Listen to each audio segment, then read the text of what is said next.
This conference will now be recorded. I don't know if were they required to have a I'm gonna specific call golf course, the, even if they paid for trail fees? They had to be all identical? I'm going to call the, Teresa? Yeah. I'm gonna call the, October 14th, 2021 Pelican Preserve Advisory Committee meeting to order. We have, present now Ronnie Bottleson, Teresa Phillips, Glenn Sikorsky, John Grega, Phil Measy, and Joe Schofield. And is Doug? Doug's online. Doug, are you there? Yes, I am. Can you hear me? Yes. Yep, that's fine. We can hear you. So I was going to say, first order of business, thank you, John, is to allow Doug to vote in the meeting. Do I get a motion to do that? I will get a motion to allow Doug to go to the meeting. Okay. Second, I'll second it. hearing no objections, I will assume that we will now allow Doug to vote in the meeting. Next on the agenda is the approval of the September 9th, 2021 minutes. Now, we did not get these in advance of the meeting, so I think we should leave the approval until the next meeting. Because I don't know anybody else, but I didn't get a chance to read them. No. So. Do we need a motion for that? No, I don't think so. We just postpone it. Next is financial report, Mr. Sikorsky. Good afternoon. I sent you the August budget and actuals for the PPAC as at August 31st. And I see that have some variances, but we're to the plus side. But as we know with numbers, based on when the bills come in, et cetera, so it'll be more to see our year end of September is coming up. But overall, I don't see anything of concern on these numbers given to us for August. Are there any questions? Yeah, I guess my question would be, do we think we will come in under budget? There are some, for instance, and maybe Scott's the one who's got to answer this, but for instance, the tree trimming budget, we're way under budget through August. Is there a reason for that? Yes, Scott Charnot, Pelican Preserve Property Manager. Yes, the tree trimming, that has to do with timing. And the tree trimming invoices were paid the last month of the fiscal year. So they will show on the financials in September. Where we are saving, and we do not anticipate any expenses over above budget. It's going to be year end. We're going to save money because we had $44,000 and $7,000 budgeted for aerator and fountain. And that was moved over to Lakes and Ponds Group.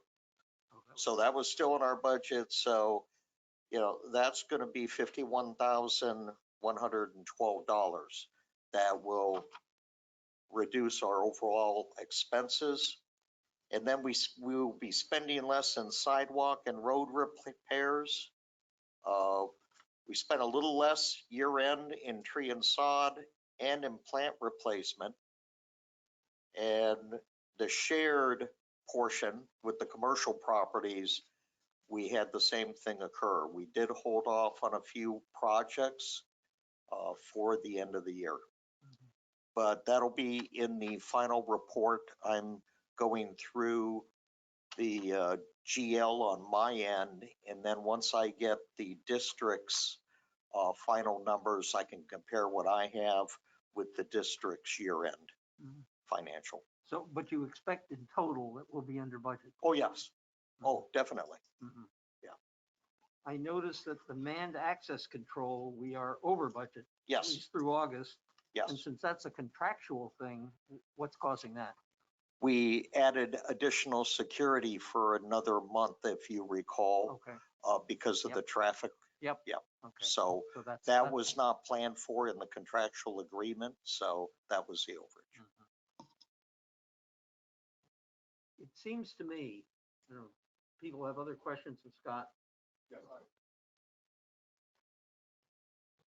Hey, Phil, this is Doug. I just wanted to mention that that 51,000 is really at the higher level. It actually ended up being more like 60 and if at the higher level, we didn't save money. We just transferred it from one group to another. Mhm. That's the only thing I say. My only question, Scott, did I hear you say something about Bob, fountains would you being introduce moved? Bob? yourself for Yeah. the Oh, record? Yeah. Bob Geppert, resident of Monticello. Did I hear something about fountains being moved over here? No. You didn't say fountains and aeration? No. Okay, good. It was not actually fountains. I was referring to how the title is on the expense line, not the actual activity. Okay. As long as it's not the fountains, because that's. It is the not, town no, no. responsibility. It is the town center and we've never been, I know that, you Yeah. know that. Yeah. But if I'm reading these meetings later. yes. Okay, thank you. So anything beyond aerator, repairs, maintenance, and aerator pump is not accurate on the description of the GL line, just so you're aware. Thank you. Are there any other questions on this specific part of the financial report? If not, I have a kind of a comment or question. This is only really a portion of our expenditure. In fact, it's not, you know, it's a significant portion, but it's just a portion. We also have all the ponds expenditures. We have the overhead expenditures, which I refer to broadly as overhead expenditures, that we get from the CDD, from the, you know, from the 001 account.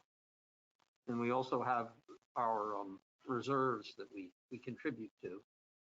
So as we found out when we were doing the budget, there are pieces of this thing that are outside of this master department income, this particular statement.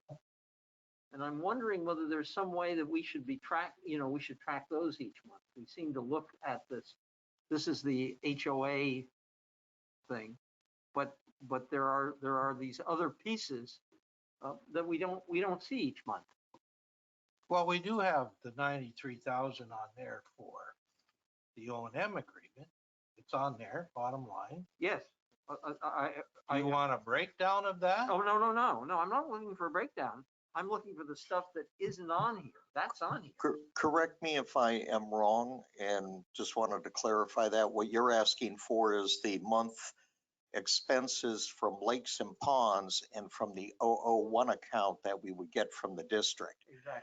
For that to occur, we would just ask that Doug Zanter provide us a monthly activity, and I would need to ask Laura for the 001 account amount, and then I can put it together and give you a summary of the totals.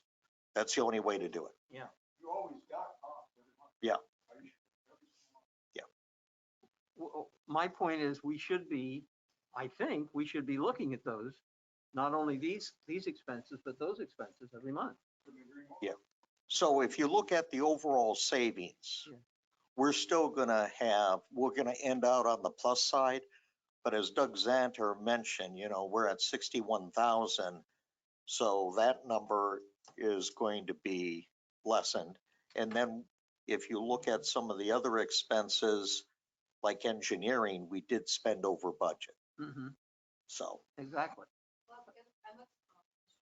Go ahead. I'm Laura. looking at the financials that get sent over from Infomark, and they go to Glenn and Doug and Bob. Each get a copy of the financials every month, so you'll have that information that you're looking for. Okay, well, There's a specific cost budget that comes out monthly. yes, right. It's a running total, so Yeah. every expense, every work order, every. Yeah.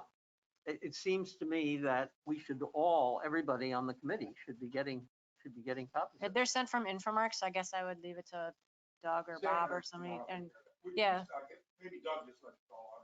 He still gets it, Yeah, but I used to share it every month. I always had it. yeah. it looks like they normally come out around the end of the following month, like the August ones were sent out on the 24th of September. And those August ones that we get are a summary. Bob does a detail. So we do have a summary.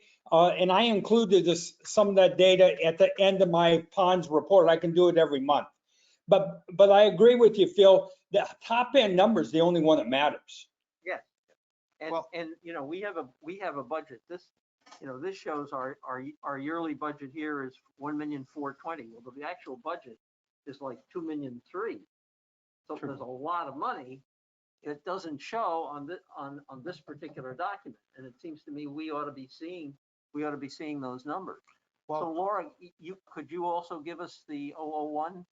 Well, you actually get, yours shows in the 002, your financials won't show in the 001. I'm gonna pull up what you, let me find it here. I gave a printout of the 001 last, Yeah, the 001 doesn't affect you at all. No, no. not. Only the not 002. whole 001, but we get allocation. Right, well, you only Yeah. have to worry about 002. 001 Which is not you guys, our- only 002. Our 14%, and then there's another piece of it that isn't 14%, where the engineering and legal costs that are actually billed to us directly. And street sweeping. Hmm? And street And sweeping. street sweeping, all of those things that are billed to us directly, but we ought to be seeing those numbers. I mean, Well, you know, I I'm could, a little I could belabored work with since I've been Scott. here at So 8 years and here's- never asked for it. Here's the Oh, no, no. pages that you would need from the financials. So this is just the part of Right, part of the financials. So this is the where you guys don't pay any, the 001 is not your money. That's the 001 fund. So this is the 002, which is fund, Pelican. right. So this is your Yeah. thing. And then This you is- get the full, Glenn, Bob, and Yeah, I get this. they'll get the full report. So they can share this with you because they're getting this every And month. can you go all the way down to the bottom here, Laura? Yeah. Thank you. There's quite a bit in here. It Yeah. rolls over. I think you have 3 pages. Yeah. So there's all these. So if you go down to the bottom here, folks, Here's the you waterway. see HOA agreement. That's all that's on this sheet. Yep. Is the line that says So then here's your total. HOA agreement. But we ought to have the other pieces of this thing that show here, so we know where we are in total. Because as I said, our total budget, as you see, is 2.56, Hmm? total expenditure, yes, exactly. It's 2 million, you know. 560. I can, work with Scott to put that in an Excel format to Yeah. add to this type of report. Mm-hmm. Because I do get that now. If I Yeah. Yeah. started to get it about 5 months ago from them. Yep. From Infomark. Yeah, I just looked to see who was all copied on it, and I saw it was you Yeah. and Doug and Bob all get a copy. Yeah. Okay, See, we can incorporate it. Yeah, because our budget, as you see, is $2,442,000. It's not $1,420,000.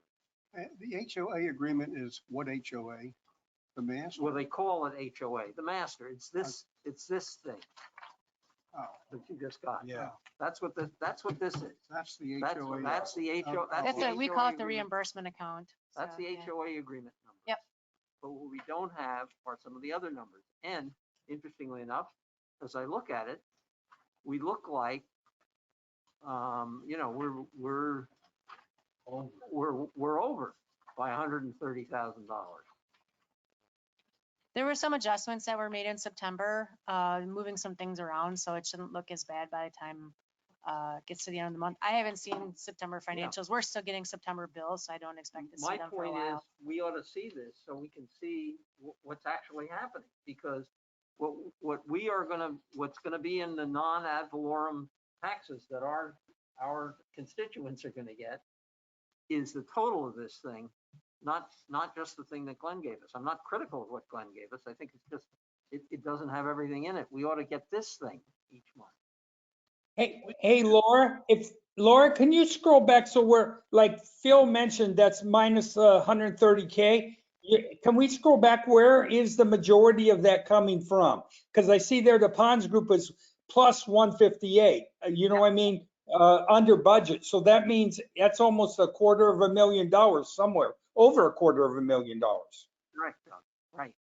because you guys are way under budget. Well, you know, Oh, there it is, right there. operating expenses, we can do the main categories. Yep. And then if you need the backup, I could, but I would like to just stay with the single Just give line a on total. that. I agree. Because I don't want to list, for instance, meeting agendas and minutes, Right. costs, Right, et right. cetera. No, I agree. You have like your operational All of these, admin. Yeah. all of these details we don't need. No, But if, for example, as we are now, if we go down to, Laura, if you can go back down to admin expenses. Oh, sorry. Yeah. I have to pay for some maintenance. no, we can incorporate that. I'll put something together. Now, what's the year end of Infomark though? It's not Infomark's year end, it's our year I end. mean, that this year end. It's September 30th. We run from October 1st to September So we'll 30th. be on the same page. Oh, yeah, same page. Yeah. Oh, Okay, yeah, good. yeah, All right, it's We all, all keep everything in line. everything's good. in line. Yeah. All right. Can you, okay, so if you run down to, if you run back down The bottom the line. bottom, well, not the very No, bottom whoa, one, whoa, but here, Back up. operating expenses, go to operating expenses. No, There, they're right there. at the bottom. There's, You want the admin or these? no, operating There you expenses. go. See this line. If we look at this, it appears to me that we're way the heck over budget. Well, we are because of the bridge and the, Okay, boardwalk. but we ought to understand that. And that amount, that big chunk, the capital outlay for the boardwalk will eventually will eventually go from reserve. from reserves. So Year to date is gonna be okay. I think we are, but my only point is we ought to be seeing this. So that, Glenn, I agree, we don't need all the details. But somebody needs to look at the details, because if this is off, we ought to be able to answer the question, what's causing that to happen? Okay, In this particular case, if we just got the totals, we'd say, well, what happened? And you would say, well, the big deal is the capital outlay for the boardwalk, and we'd have it explained. no problem. I will work with Scott to incorporate the summary. I'll use August, because that's the most recent one I got from Infomark, Scott. And I'll tie it into this Excel sheet and send it to you. And we'll discuss it and present it at the next board meeting. All right? We should have September's by then. No, or September. But the data has always been from us. I didn't know everybody didn't get it. Because I assume everybody. You got, I got this sheet, I get this every single month. mhm, So I can always see everything that's going on. yeah, And from this document, there's details, is what we generate from Pon's work, because the numbers are exactly the same. yes, right. I understand that. So the only component that has been missing, is number one, is what we pay administrative, which is a percentage. Yeah. And Scott's. So if you measure those two, you've got everything. There's nothing outside of it. Yeah, okay, I think we should be seeing it. Absolutely. We should be seeing it each month. That's my only point. Because when we go to make up our budget, all of these things are in there. Yeah. Okay, any further discussion of that, Glenn? I think, I have nothing else, but I'd like to, one other issue is you asked me to find out about the general fund, why there was no fire impact fees. And secondly, the outlay for the boardwalk is 386. So I question why that isn't being funded by capital reserves. I didn't hear back from Sonia. So I'm gonna send the email again, but maybe I should send it to someone else. If you want to send it to Sonia and just copy me on it, and then I can make sure that they follow up with you. Okay. And you're again, Laura, Laura. Leroy, yep, Thank you, Mhm. Laura, because I sent this September 13th, okay. and I know they're busy. And she but- was out of the office on vacation, and I'm sure she's getting caught up and with month end and No, whatever. I so- understand. I Yep. understand, No, but we'll just copy follow up, me. because Phil, you brought that up. Yeah. At the last meeting. Yeah. Some of you won't know you wanted to do capital, so you don't. Everything is current expense, but until we designate it. as a True. Capital reserve fund. and we will, at the end of the year, that'll go to the capital. That's always the intent. Okay, that's all I have on the financial report. Okay, any other questions of Glenn? Okay, we'll move on to the famous golf cart resolution amendment. Teresa, we've made some progress anyway. Yes, we have. And I don't know, our email discussion was, I don't think this is on, is it? You're on. Okay. Our email discussion was how we wanted the language to read to show that it only applies to carts that are not on the golf course. And there wasn't any resolution through the email. Right. So that's Yeah, what we need to discuss it today. seems clear to me that when we publicize this, when we put this out to the community, we just have to have an introductory paragraph that explains the fact that this is applicable only to, it is not applicable to the club's rules. And as a matter of fact, I took the liberty of contacting Ian Coleman, who is the general manager of the club, to tell him that we're going to be doing this. So if he wants to have any individual announcement or something to tell the people who are in the club that this doesn't apply to the club. But our announcement also ought to say the same thing. It does not apply to it only applies to carts that, are not going to be used at the club. The club's rules. So I would suggest, Teresa, if you want to, make a paragraph that we would put in front of this,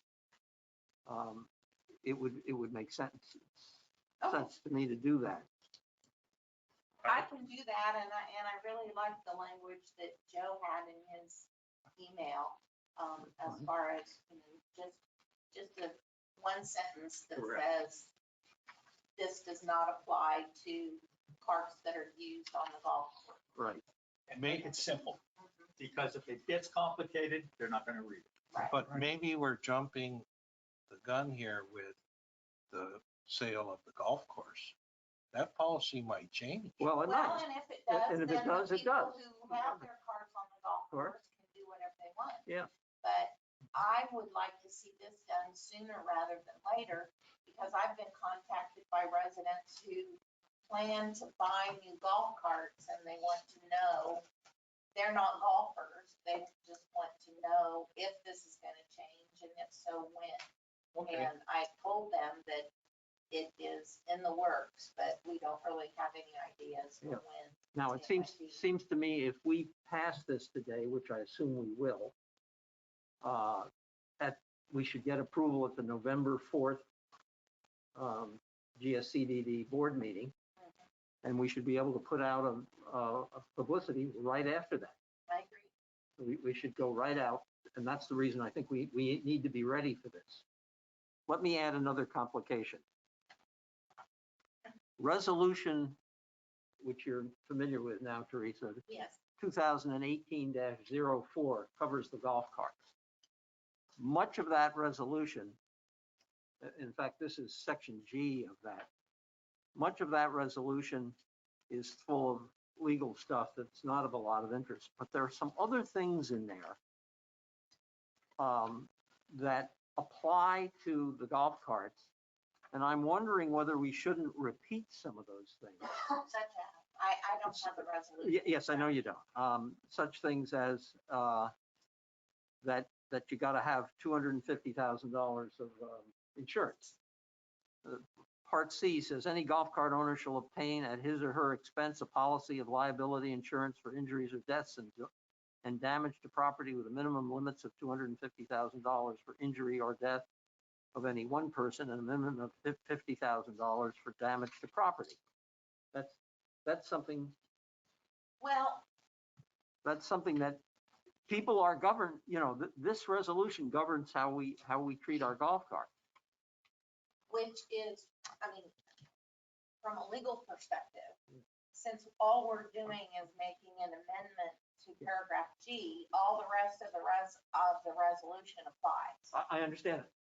My thinking is, and my suggestion is, is this an opportunity for us to remind people of some of the other key elements of the resolution that they probably may not be aware of?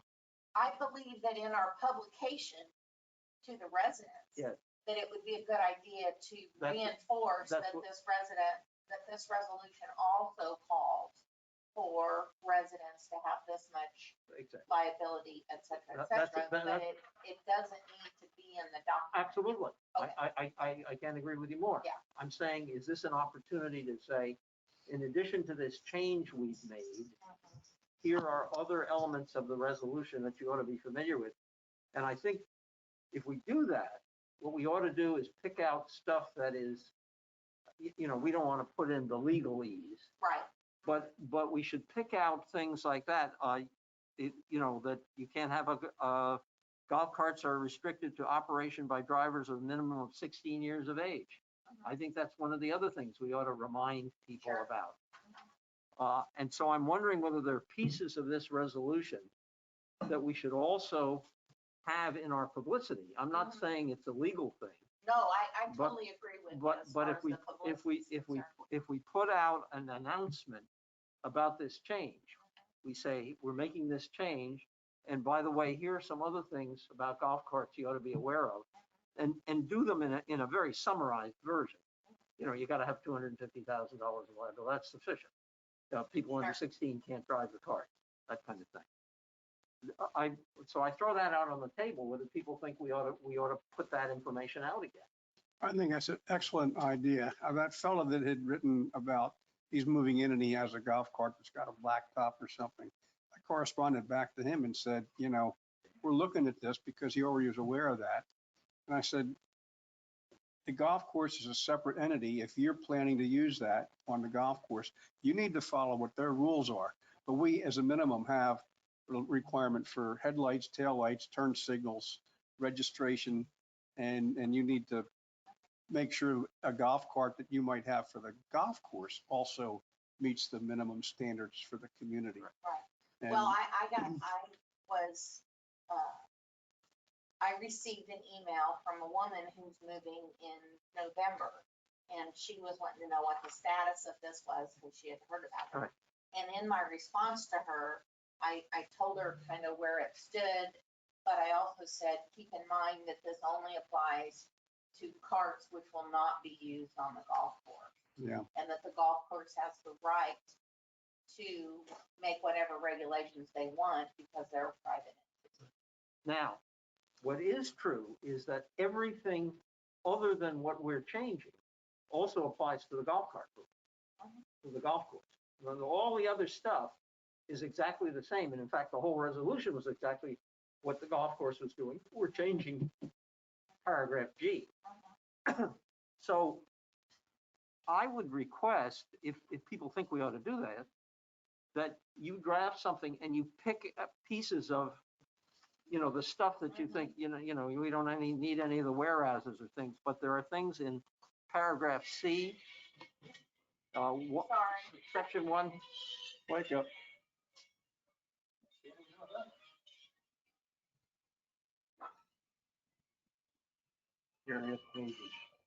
Excuse me, Phil, Yeah. if I may.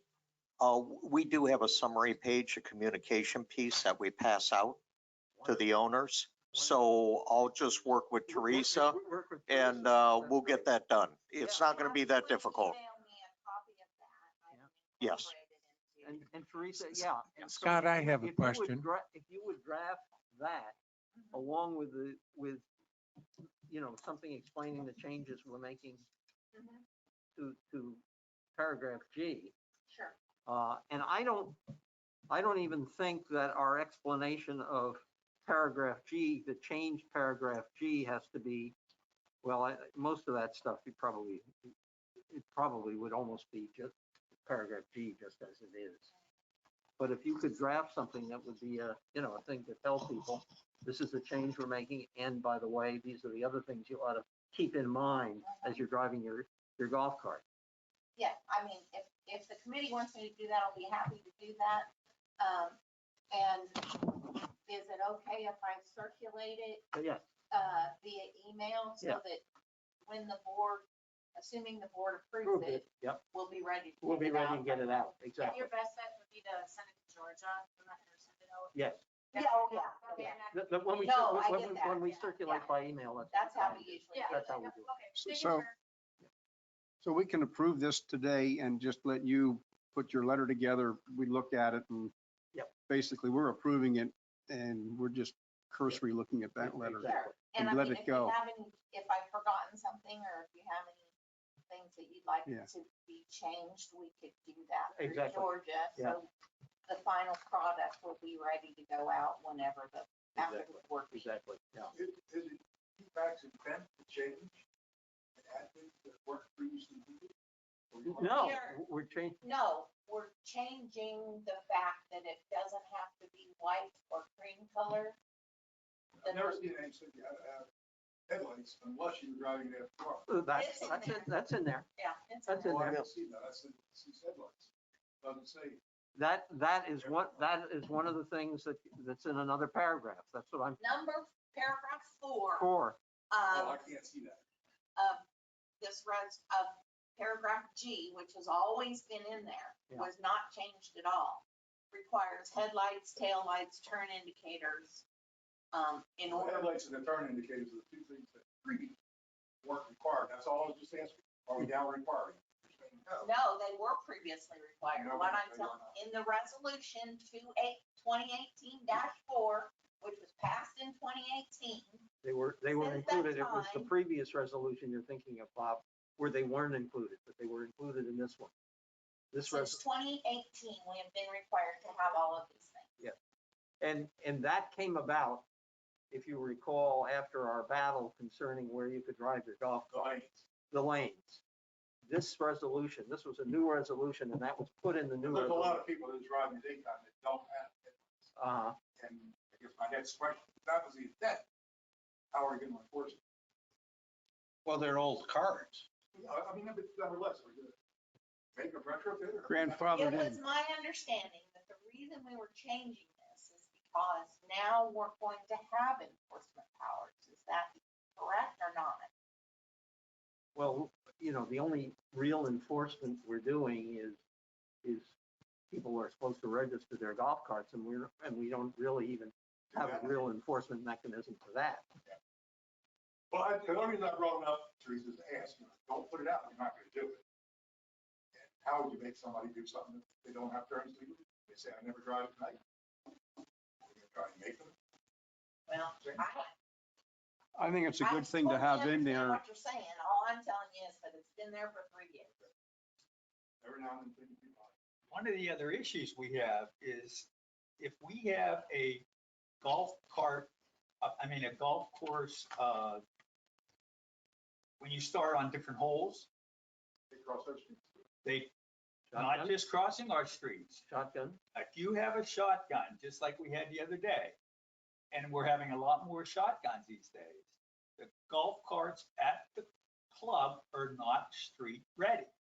What is our insurance issue? Does the club handle something if there's a major accident? Yes, we don't have any insurance issue under those circumstances. So the club, The if- club has the insurance issue. but it's not a street ready golf cart. The pub's problem. That's the club's problem. All right, so the suits go where? If somebody sues, where does it go? Against the club. They'll go to everybody. Well, yeah, that's what they teach you in law school. You sue Correct. everybody.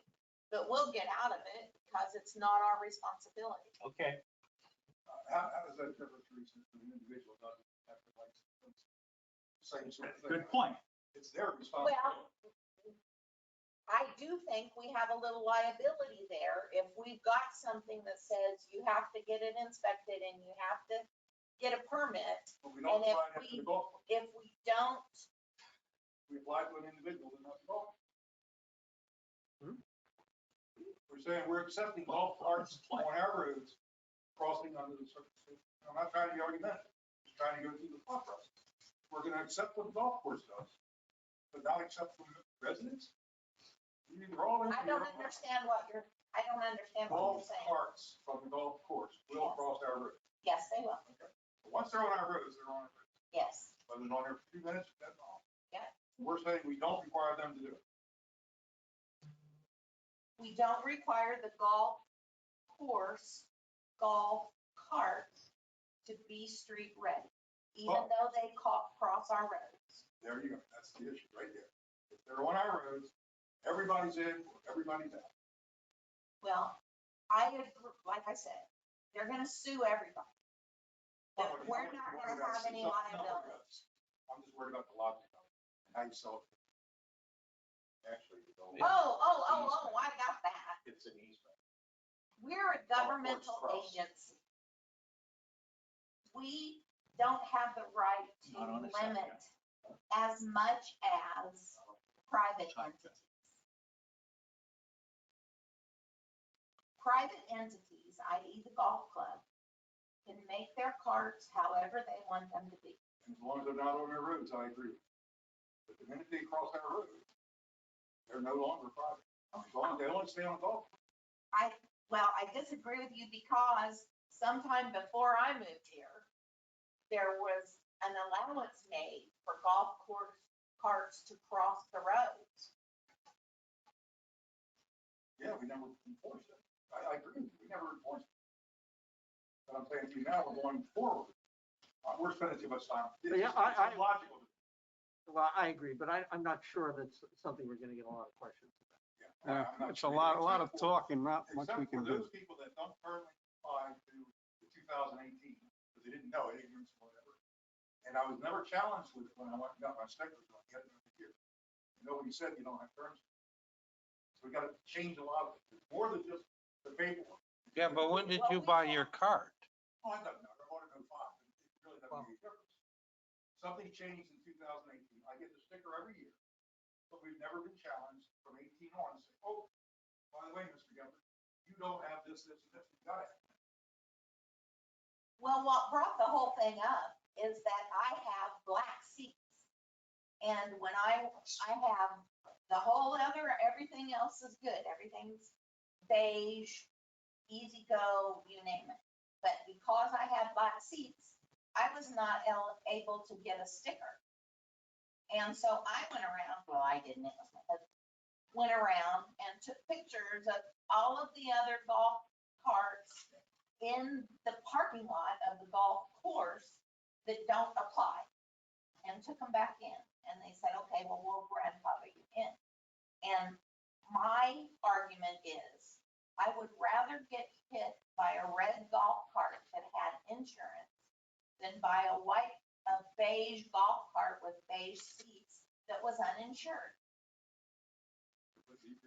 And the red golf carts won't go in to get a sticker and therefore have to show proof of insurance because they don't fit into the colors.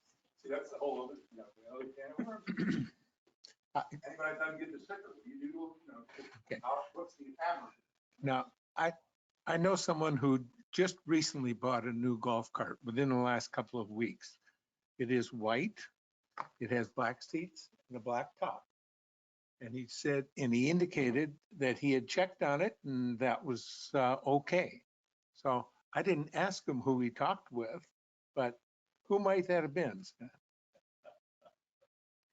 He said the black seats were okay. If he Was said that what, the golf- and you What, accepted it could have been the dealership, The deal- because well, we've had that's- problems with the dealerships, because the only latitude we were given was colored seats, not black Oh. roofs, and not multiple different shades of colors.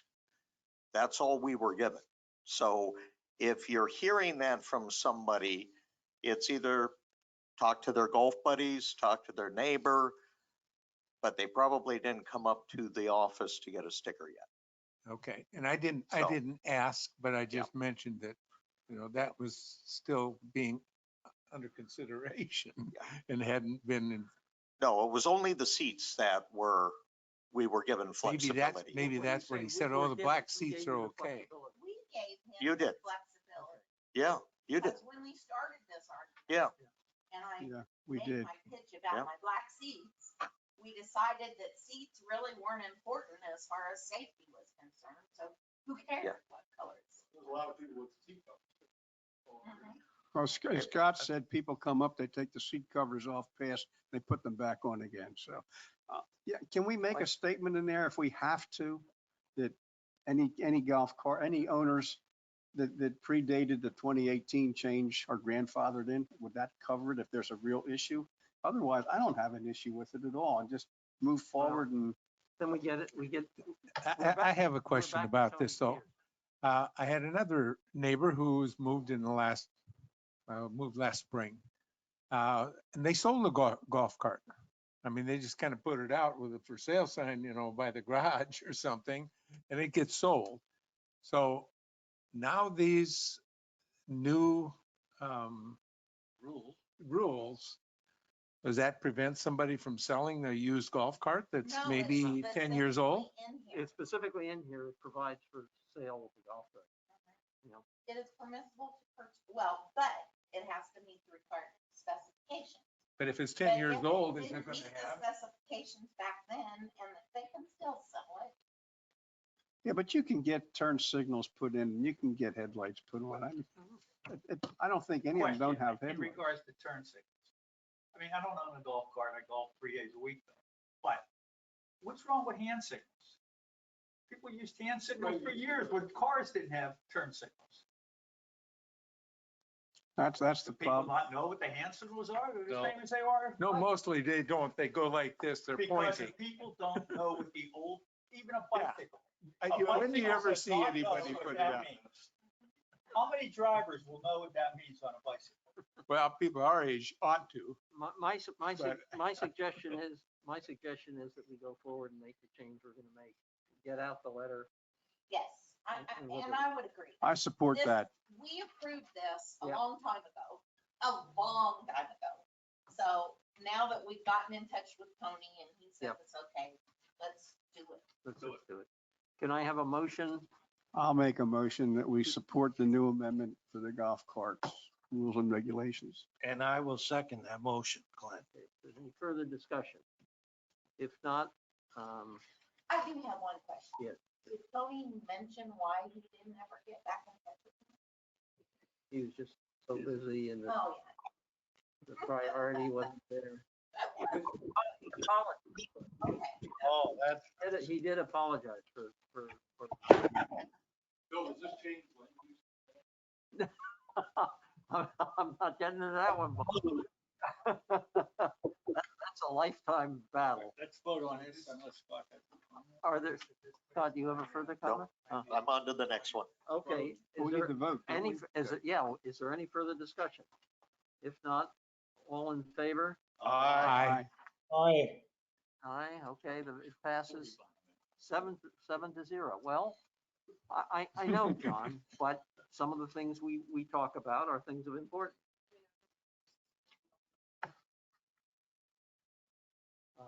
It Not has right not now. taken 45 minutes, by the way. We spent time on other things. Okay, so hopefully, Laura, we can get that to the board. Georgia takes care of all that. Hmm? Georgia takes care of that. Fine. We would like to get that to the board for the November 4th meeting. Okay, the road maintenance proposal. I think you all had a chance to look at it, or certainly you got it. And, I believe we have the contractor on the phone. okay, He came on at 2:30. I am here. Stan's here. Stan, okay, Stan, fine.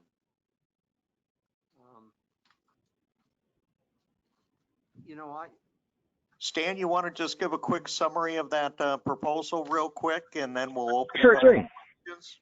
Thank you. My name is Stan Bukowicz. I'm with Atlantic Southern Paving and Seal Coating.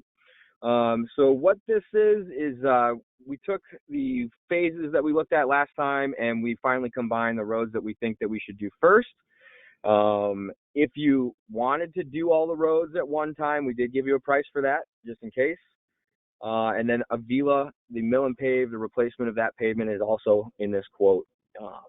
So what this quote would be doing the dozen roads that make up about 800,000 square feet. And then next year we would do about 700 and something, and then the year after that, 700. And that would put your pavement on about a 5-year rotation for getting seal coated. And then if we had to replace another road next year or in 3 years, we would just add it on from there.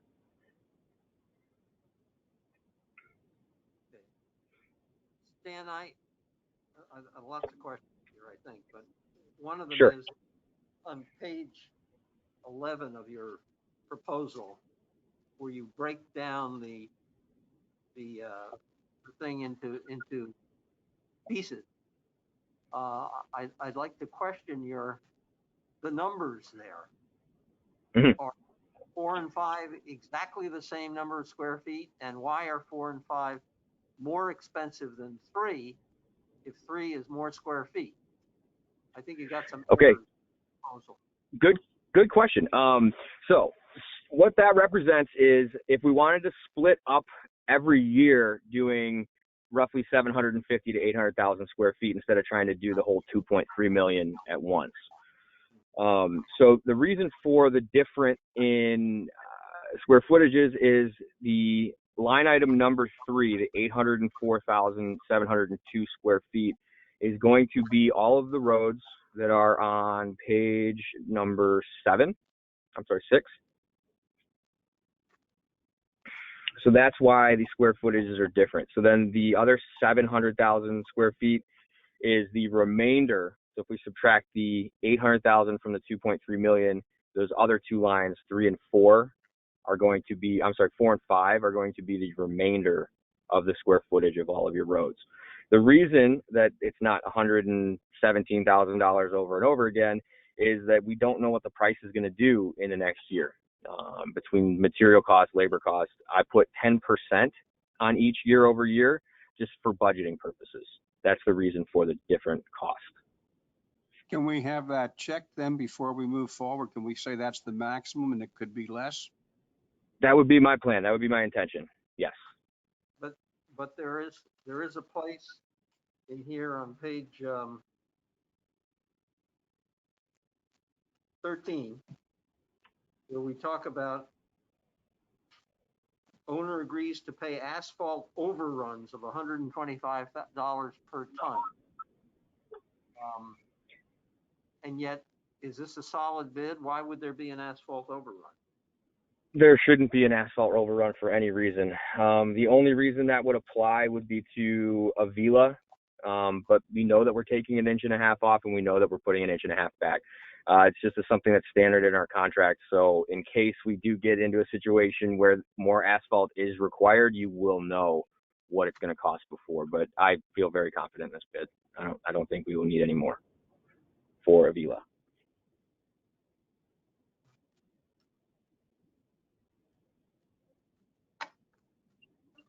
We may, others certainly can chime in here.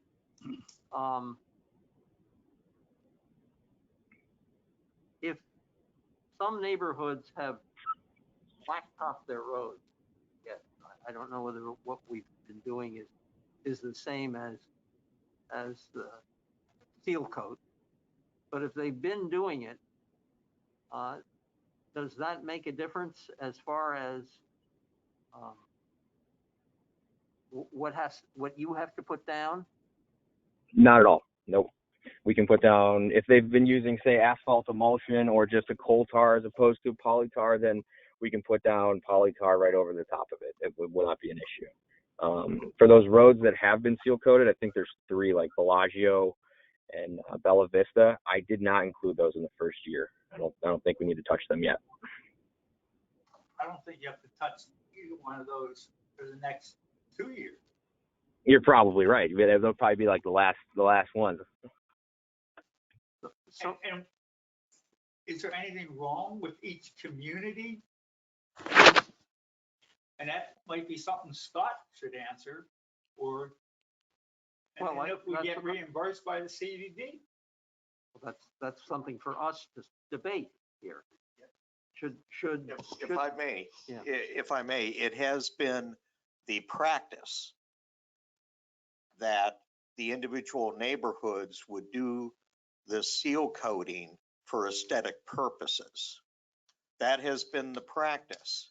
Now, if the committee and ultimately a board of supervisors decide to make a change to that practice, then it would be up to them to decide whether you get a reimbursement or you just get on the schedule for the next time. It's not just, Yeah. a aesthetic Yeah. view. I- I mean, if there's a Yeah. problem, Oh. they do a small patch. The patch Yes. is repaired, it's done correctly, it's cut out, Mhm. it's repaired, and then you seal over the whole road. And So the road has been taken care of very well by a few communities.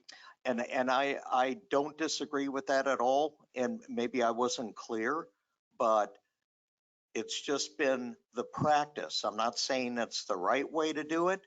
It will be up to all of you to make a decision on how we proceed in the future, even though we have some of our neighborhoods funding that maintenance and those repairs. I'm not saying it was right, it was wrong, but it was how it was done throughout the years. So it will be up to you and the rest of the committee to present the idea going forward and the plan, and then ultimately approve the funding, whatever that might be.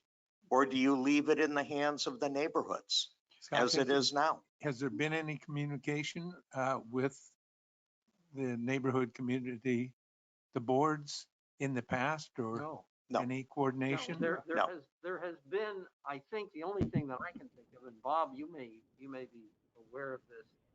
Some neighborhoods have come and said, gee, we think our roads are kind of in bad shape. Are you gonna do anything? And our engineers, who are the CDD's engineers, have gone out and looked at the roads and said, no, nothing needs to be done to these roads. Phil, I could add something to that. Oh, sure. I had mentioned to Phil that I would call the city up and see what their practices were. And I talked to two engineers at City Hall who both said, coat the roads? Why? I said, because we feel it's an added life preserver and it looks good, but the primary goal for us is to extend the life of the roads. And their comment was the city does not do anything with roads. They expect them to last 20 years. And at that point, they figure they've probably dug a little here and done something there. And at 20 years, it's then time to repave them. And their comment at the end of every conversation I had with them was, why do you want to do this? And in my mind, I'm saying, I think this is a good thing to do. It will extend the roads. But I think we need to turn a page and have a clean sheet today. In the past, as has been mentioned, communities have come and asked us if we would cover a coating. Well, we don't know what coatings they use, but our policy was based on our understanding and technology of that period was we wouldn't do it from here. So they owned up and did it themselves. And I think that was their decision to make, and they made it. But today now we're looking at this not as a coating to make the road look better and maybe extend the life a little bit, because I think a lot of us thought originally each community was going to have to repave their road also. I think times have changed, the perspective has changed, and I think we need to now go back to any community that says, hey, well, we did this in the past. I think we just have to own up and say, well, based on our knowledge at that time, you made the right decision. We made the right decision. Going forward, we're going to take over and do it. And you don't have to spend that money or save it anymore. You can use it for something else.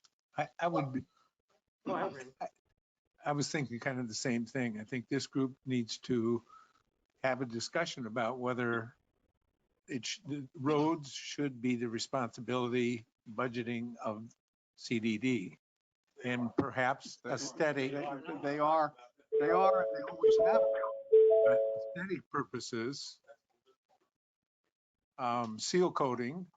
I know at least up north, a lot of times we did it because now you got a nice black asphalt driveway.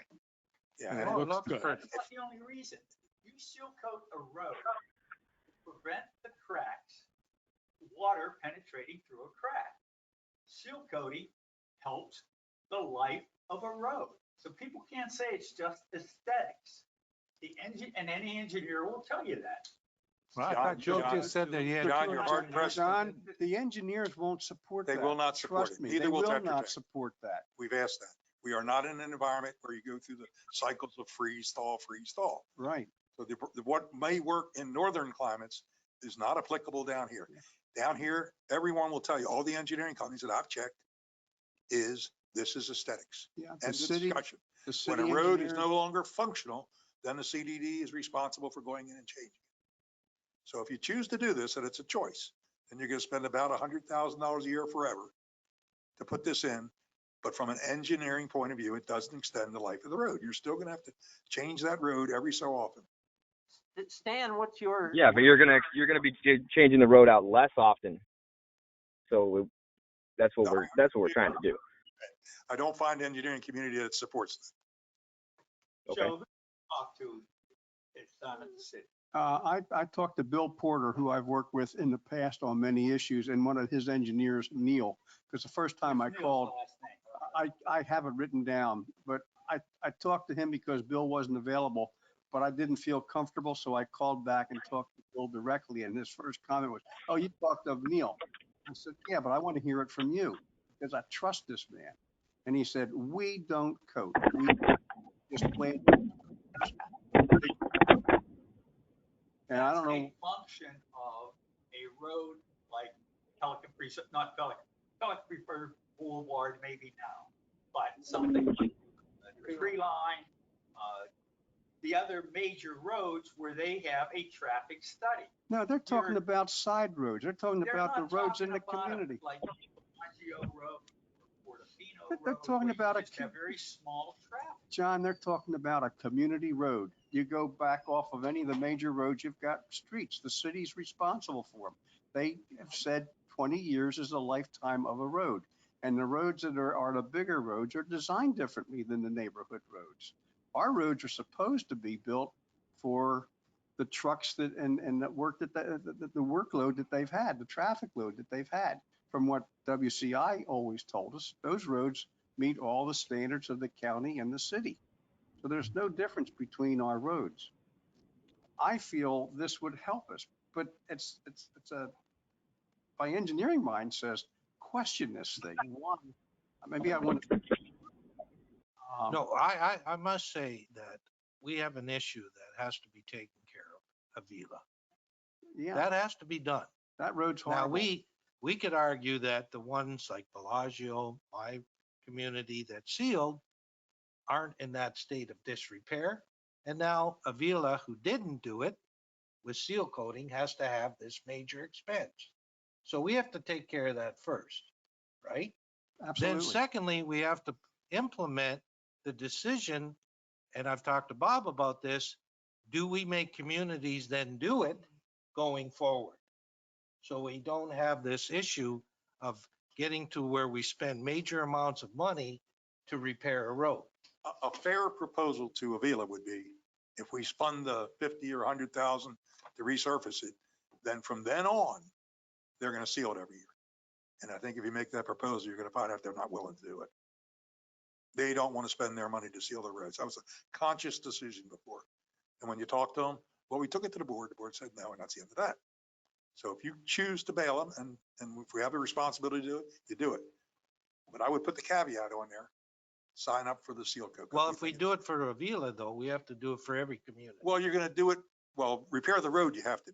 Yeah, but I mean, future sealing. But future sealing is a whole other ballgame, 100,000 a year. And I want to just finish to say, and I appreciate on the call this proposal, but I think we're talking major money here. We need a couple other bids on this. That not just this bid here, and I appreciate the work they've done on this bid, but I think we need two other bids too. That's fine with me, as long as we get the chance to review the bids and make sure that all the material is the same and everything. Well, everybody would have the same opportunity, Stan, and I agree that the bidding process for something going to be this big,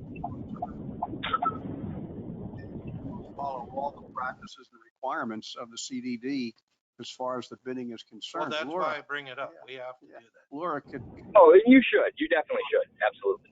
totally fair in this thing. And then I agree with Glenn. You've done a marvelous job And I'm somewhat sold on it, but I'm also a little skeptical, as my middle name says, Doubting Thomas. Um, eh, Let me throw another curveball in here. And that is that, we've all said, oh, well, we've been told that the villa has to be done. I don't know whether any of you got to look at the pictures sent in Yes. from Breno. And That's horrible, that road. the Breno's circle back there, their cul-de-sac is in terrible shape. So should we be, it's in worse shape than a lot of the villa. Should we be doing something about Breno? I'd say yes. I'd say like that. We were out there 2 years ago and said, no. I got it out there in 2009. Mhm. At that time, although a lot of the ripples were there and a lot of the same things you see now. They said its appearance only won't affect the functionality of the road. Bob, did you see the new pictures we got from them? No, but I live close.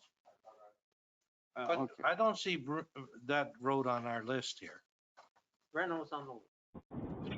Breno was on the list for the first year. Oh, I'm sorry. I was looking alphabetically. Thank you. Okay. So your opinion is that road doesn't need to be done. It's borderline. You're right. That cul-de-sac is borderline. I think it'd be if we don't decide to do it now, then it would be on the next go around. Like we're adding a villa into this one, it would be like next year. And Stan, and what you're saying is that just seal coating it doesn't do any good. Is that right? It might help, but that road is a little bit far on. It's once you start getting wider cracks and a lot more cracks, seal coat's not going to help. Yeah, the city engineer said, once you have cracks, you have water getting underneath. You have no idea what's happened to the bottom, the under pavement of that, and it's washing away. You just don't see it. And the cracks will get worse, the dips will get worse, and potholes will grow pretty quickly. Once you have a crack in the road, you have permanent damage done. And it doesn't matter whether you It get doesn't- freeze no. or thaw. It doesn't matter what, That is correct. and it doesn't matter whether it's coated or not coated. Coating will not fix the problem. That's correct. That's why you try to seal the cracks. Well, John, I'm not That's why you arguing try to. sealing. Oh yeah, that's why you try to stay up on the seal coat just to keep it from oxidizing and drying out and cracking, etc. So I think the Phil, roads should we are our proceed issue. to maybe get, Well, first, I think we got to decide, a couple of things we got to decide. Number one, are we going to do this? Are we going to what are we going to do with the communities that have already done this work or have done it more carefully than others? Second question I would have is, if we seal coat these roads, Stan, we're saying we're going to do a major job on the villa. Will we need to be doing asphalt repairs and paving on others than the villa in the next couple of years? Do we know that? It's possible. It's possible. It's tough to say that you'll need to do repairs because it's situational. They just pop up. I would budget for some repairs and hope that we don't have to do them. But how about are we going to have to do a complete neighborhood job like you're proposing for a villa? On like Breno or? Yeah, Breno or any other one. Yeah, eventually, definitely. You're gonna like Ravenna is gonna need to be replaced as well. And Ravenna's in arguably worse shape than the side streets in there, and I would replace the side streets before I did Ravenna, with Ravenna being more of a main road. Isn't Prado just like a brand new road? Breno? Brand new community? Only got an H. That's not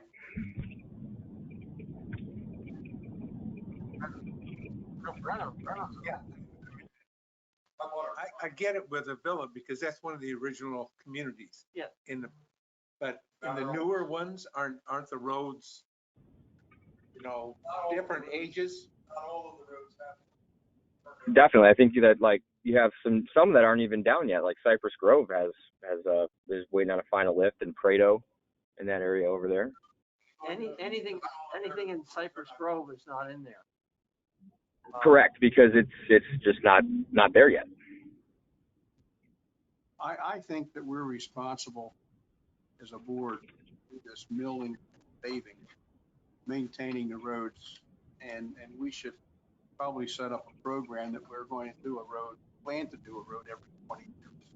And coating a road in between a couple times would maybe extend that 20 years. And Stan, I'm not sure if I've heard you say that would happen or not, but I mean, that would be the goal. If a road's going to last 20 years, we're going to do some steel coating in between. I would hope to get 25 years out of the road.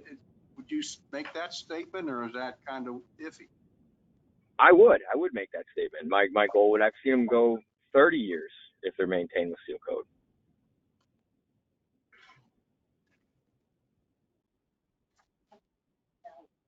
I have a statement and a question. My statement goes with what Glenn said. I agree with Glenn. Avila is something that needs to be taken care of now. And whether or not they're going to continue to seal coat, I don't think should factor into our decision. Because I personally don't want to live in a community that has roads that look like Avila's. And if we have to take it over, then I think we should, because it's our responsibility. Now, my other question is, do all of the HOA fees have a line item that says road repair? And if we take it over, should their HOA fees go down? Karina does not. Karina, we were told Yeah. P-PAC took care of the roads. We weren't going to have to do anything. I suspect none of the communities I have bet anything none. in their own. Hey, Phil, the other thing I will bring up is the fact that the reserves have always had the road in P-PAC's reserves have always had the road as a part of the reserve. If you look at the study, 75% of our reserves, it was allocated in those studies towards the road. So we always anticipated, if you look at the study and the reserves, that we were going to do it. That's what the Well- reserves are for. Right. They are for those roads. But the- Now, but one of the questions is it for seal coating the roads?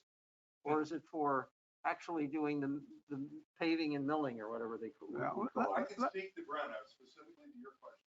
We budget $10,000 every 3 years to seal our roads.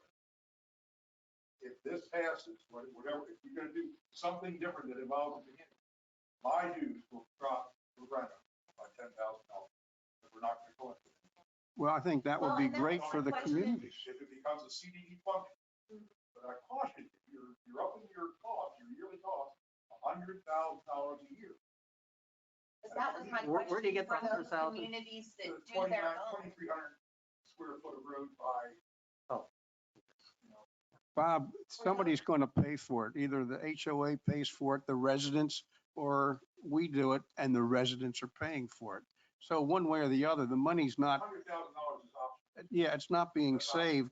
My thought is, if we are going to be responsible for milling and paving a road, regardless of how it's maintained, and a community says, well, we're going to coat, then they're helping us. And if they extend that road out so it gets a 25-year life, they've helped us. And I don't think we should be asking them to help us like that. I mean, it would be great if they would, but I think we own this. And I always thought we owned it before I was a member of this. There's not a if in this discussion. Yeah, The so, roads are. okay, so we own it. So we're going to have to pave these roads at some point in time. And if the coating is going to extend the life, Well, there's the big question. and that is a big question mark, and we won't know that until we've done it and see where we are in 5 years. You have two issues. Coding is one. You're saying down here, maybe it's a different issue. But when let's just take the person that does Bellagio and does Portofino, et cetera. They will repair by milling out the bad areas, patching it. At least that portion should come back for reimbursement. you don't want to reimburse the communities for sealing it, that's fine. But they can break out the quote and say, all right, here's the repairs we made to this road. So it will last 25 or 30 years. We use Brian Silco. Are you talking HOA to do the repair? We've been doing our own repairs. We will, because you have other issues. You have a garbage truck coming down in the cul-de-sacs making turns. That cul-de-sac constantly will have a pothole in it if it doesn't get repaired. I'm not saying constantly, but over so many years. It's easy to repair roads on a individual basis. You don't have to mill a whole road. Reimbursed? Have you been reimbursed? No, John, that's I, my point. It would be I good to think- go to the CDD or somebody and at least get reimbursed for the repairs that we've made, not the seal coating them. John, I would politely disagree. What's happened has happened. I think we should just make a decision and move forward. And when those communities, they should be thankful that we're finally come to this decision, and we're going to relieve them of that burden going forward. Trying to figure out who could be reimbursed and why, knowing if the work was done right by a proper contractor, meets our standards, we couldn't determine that one way or another. We'll be dealing with standards, and I think we just need to move forward with a clean sheet and not worry about what happened in the past. And how far back do you go?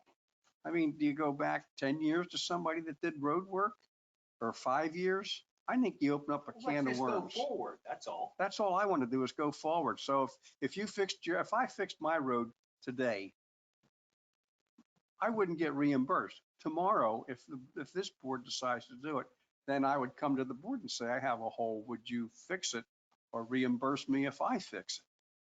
I just start with a clean sheet. Fix it. Please go back to the engineering firm, like, no, it just repairs. The engineering firm says it doesn't. That's the big distinction. There's gotta be an engineering reason to change something. If it isn't that, then it's your document. So is there going to be some conduit for neighborhood communities to work with this group on individual And they do that issues? right now, like John left the bill, some of Channel 8, we forwarded to the engineering firm to go out and look at it, and they sent us a report back and it says, we gotta do it, or we don't gotta do it. Randy, Now, reveal it, they're saying we should do it. I think somewhere on our agenda, I think Phil's going to be talking about communications. And I think communications from this board to the residents would be a big help. And letting all these HOA presidents know we're the people to come to for these type of issues, and making sure that they understand that, then we'll be more involved with the local communities also. And some of them do. They contact individual people on this board. But if we have a channel that's clearly understood, then we should be in that loop, and they shouldn't be out there hanging to dry. The question still. One of the things I'm going to do when I go Yeah, home is look at my new budget from our HOA. Don't. Well, and matter that really was my too. question. Is that- Phil, I'm sorry, John, if you guys did your own seal coating and you didn't have a budget item for road repair, where did that money come from? Oh, we budgeted. Their operating budget. Right. Yeah, because my community's been doing it. We just do it out of an operating. Well, that's all it is. And how much, I mean, all I'm saying is, if that is no longer gonna belong to the HOA, or gonna be the HOA's responsibility, then I think that some of that should go back to the residents and their HOA. Well, you can't do that. The distinction is repair. Repair is engineering, that's repair. Cosmetic, appearance, concealing, that's optional. Well, I I think didn't that's, mean reimburse, I just meant going forward. Oh. You should do that. yeah, so one of the main things we got to decide is, are we going to take on both seal coating and, what we're doing in Avila, which is the milling and paving? Or are we just going to mill and pave, or are we going to also do seal coating? Well put. If we're just going to do milling and paving, then we have to tell the various communities you gotta do your own seal coating. If you want, if you want, it's the option, can't make it. If you want to do it for aesthetics, like my community. But it's not just aesthetics, it ends Yeah, up. but John, I hear you loud and clear, but you don't have the engineering background that says that. I That's do, not- not you but that's personally, my own. Not you personally. I'm talking about the engineering community in Florida doesn't agree with that. Go No. Tetra Tech, don't take my word for it. We've been down and through it. Yeah, and the city engineers concur with that 100%. Hey, Phil, this is Doug. If we were only doing the mill and repaving, and that was your only responsibility, would you still do the seal coat to reduce your expense long-term because you would extend the life? That's the question. I agree with you. And the guy on the phone disagreed with that. If we seal coat it, it extends the life. I didn't say it didn't. I said the question is, Doug, if you were only doing the one and only had to pay for it, would you pay for the seal coat to extend the life? And if the answer is yes, then we would do the seal coat. Yeah. I we don't have also, I would like to statistics. say, I also look at it, sure, we can argue, extend the life. It does make the community look better. And our residents, I know in my community, are saying our road is looking rough. It's lost that seal coat we put on 2 or 3 years ago. When is it going to be redone? They could care less if it extends that road or not. Exactly. So, we have to consider that too. That's But, why Brandon, sure the flag said, it's aesthetics. No, we don't. oh, it looks, Bellagio, you just did it, right? Or Portofino? Yeah. Portofino's doing it right now as we speak. Half the road was closed off the other day doing it. But I think too, we have to put this out for bid to 2 other. Well, so Contract. are you suggesting, I want to understand, are you suggesting that we ought to do the seal coating as well as the milling and paving? Put out the bid for seal coating and mill and paving, as this company has done for us. Then we'll look at the numbers. Stan, could you go back? I know you explained to the CDD, maybe we need a refresher course here. You had 3 different types of seal coating that you had talked to them about.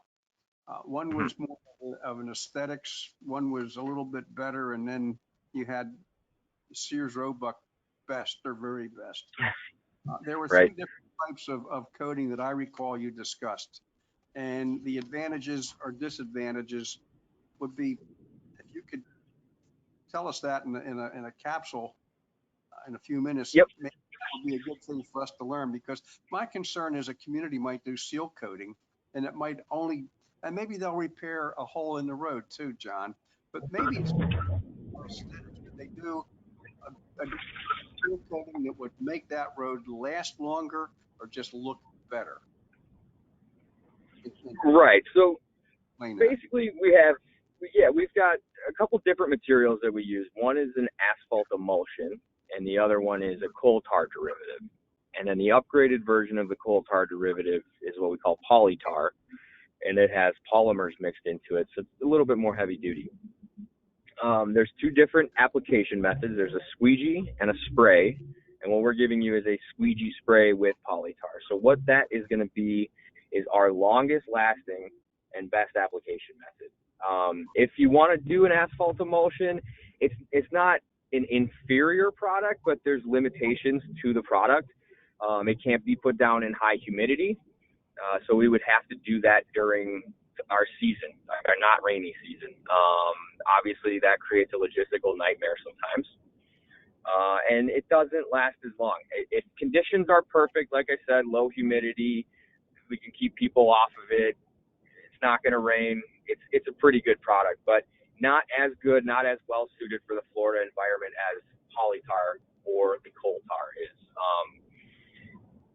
The squeegee spray, the 2-spray application, what ends up happening is you get some polishing on your larger aggregate in your road, which is the larger rocks. As tires start to drive over them, it's going to shine the seal coat off of those, and your road won't look like it's seal coated because there won't be any more that's been worked down into the pavement with the squeegee. that's the quick and dirty version of the three different seal coat materials and application methods. Stan, let me just understand, just the question that this proposal, the one that you've given us, is for the top level. It's for the best stuff and the best application method. Is that right? That's correct. Okay, so this is the top of the line. This is the longest lasting, most protection, the best that we can give you. I'd like to make another comment. Before, or at the point that WCI was turning over the town center, they coated Benito Drive. And we had tar tire tracks running onto the bricks. They were all over the place. And I can't say at this point that that road looks like it was ever coated. Maybe it does. I know they had to put a lot of sand up at the circle. Bob, you had a problem with the ponds because that was running, some of it was running into your culverts and running into the ponds. That, in my mind, was a pretty cheap application coating, maybe to just make it look good. I don't know that it did anything for the road. I think there's a big difference if we're going to coat for aesthetics versus coating for longevity. Obviously, there's a price change, but I would go with the longevity. I'd rather get more bang for my buck and just make something look good. That's what Southern has. Yeah, and that's what they have done. But again, I would say we don't know what any community has done. They may have done the best job possible. They may have just put something down here that looked good. So I think going forward, again, with a clean sheet, we decide we're going to take this whole thing over. If it's going to cost $100,000, we need to put it in the budget.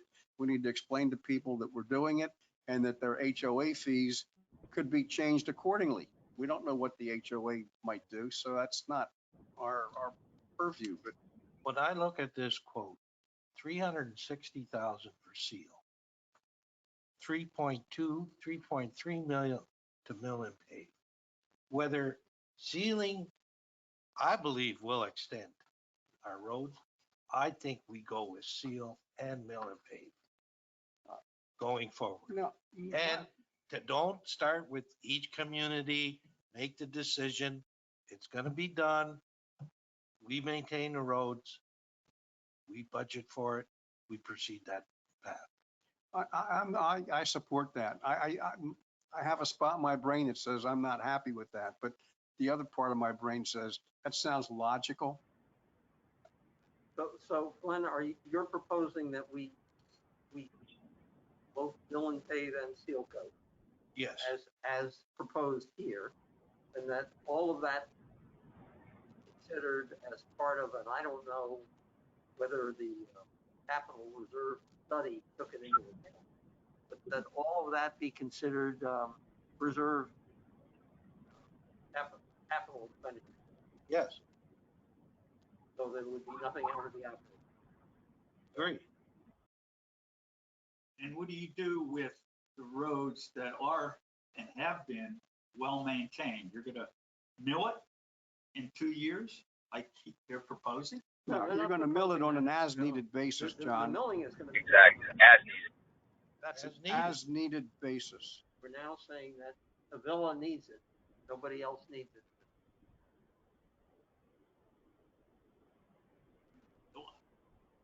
Laura, is there any consideration? No, but Stan made it. Clear to everybody because I know it's not. We don't do anything. They don't do anything. Because when we got. We just deal with repairs and. Brian led the board to believe Gateway was gonna do it. Nothing further than. Just so you understand. And when is your feeling, will Gateway ever do it? Yeah. They're looking at their per unit cost now. This is gonna add a minimum of $50 to every home. Pelican. Forever. That's what this is gonna cost you, $50 per house. You're not out going, well, if you buy this, if you do this, it's gonna be $50 more a year forever. If you're okay with that, you know what you're doing. A lot of money. It is a lot of money, but I believe it needs to be done to maintain. Right now, and I'm not to We got maintain, 15 years worth of roads, 20 years. I've been, my road's 17 years old in there. It's coming up too. So Because they haven't maintained it. And I believe No. it was prepared for in the. the road's capital 17 study, years capital old. reserve study. That's old. silly. Avila, Regrading military, we got money for that. Yeah, the reserve study would have taken a straight engineering perspective and viewpoint, and that is replace the road when it's worn out. You don't do anything in between, which is what the city does. That's what the the district engineer does. The county does it. Nobody in a political governing body that I'm aware of ever has sealed roads in this area. They did up north, but not down here. And I did try to do some background research because I thought Stan made a great presentation, but the coding, there's a part of me that just says, I don't buy into that. But the other part says, You don't well, buy it into looks the fact that it's necessary or? correct. I want to think it sounds logical, but sometimes logic Absolutely. is I every, like pretty, sorry, I like pretty. Where do other people come out? Randy, where do you come out on this? Well, I'm with Teresa in regards to Avia roads need to be fixed. I think I need to think more about the rest of this in terms of Well, I think the value. The big issue Yeah. is, do we want to do we want to get into the seal coating? Do we as as the CBD, and the board is going to do, the truth of the matter is they're going to do whatever we recommend. That's correct. Does the CDD, do we want to get the CDD into the seal coating? well, Bob's right. It's 50, 60 bucks a household per year if we do that. The board's gonna do whatever these people tell us to do. Do we know if it's going to add more costs to what we already put aside from the reserves? I don't think we know the answer to that. Yeah, we do, Doug. This was not. Do you know how much we got in? I seen the thick report. I do not know if there's not enough money in there to do the milling when required and to do the seal coat on a rotating basis. Someone has to look and say, is there enough in there that it doesn't add additional costs because we've already budgeted for it in the reserves? It was never factored into the original, and as a matter of fact, we underfunded. We've never fully funded. Well, we're starting to move up. We've been trying to capture Right. and get back up on it. Would you But the gentlemen, question is, no, Doug, this part of this 100,000 a year was not part of it. would you gentlemen that live in communities that have done the coding share how much it's cost you? 10,000 per month. Diamante was around $8,000. I think we were I about. have an exact number if you want it. Okay. I mean, we just did ours and this year with the repairs and everything was a little over 10 grand. And how many communities or doors shared in that expense? How many what? How many people, how many residents shared in that expense? We have 50 homes. I got 46. I got 49. So we're all in that ballpark. We're In the that same $10,000 ballpark. range. Yeah, 10 grand. Every- Well, Ours, how many I years? We think do ours it was- every 3 or 4 years. Ours was more like 6, but we only got 22 doors. Yeah, you're short. So if we pick it up and the HOAs can eliminate it, the money doesn't change. And we can control it maybe better. No, that's Well, I agree with Joe. The HOAs aren't going to change their assessment. they're not. No, they're going to stay the same, They're gonna put it for something else. whether they have to pay for the roads or not. I agree with that. But they just shifted to something else. Absolutely right. Well, They'll- they'll increase I'll their tell you, reserves. the reason they want to do They'll it, find somewhere else to spend it, and they say, well, just as we do. Just we as do. maintained for 4 years at our quarterly rate in Verona. For 4 years. So that's pretty good when you see the percentages. But in turn, They want to do it now in ours because we had money left over from that insurance claim. So now they want to spend it on, right? You never just leave it there for a rainy day because the lady says, this street looks ugly. Well, left in the hands of each community, they're going to be very wise in how they spend money for paving a road. I think maybe that's a Well, that's a critical, neat important thing. And if they're not going to give it back to the residents, then I don't think we should take that It over. scares me that Diamante, that little street of mine, 70 grand to mill and pave. We don't have that in our reserves.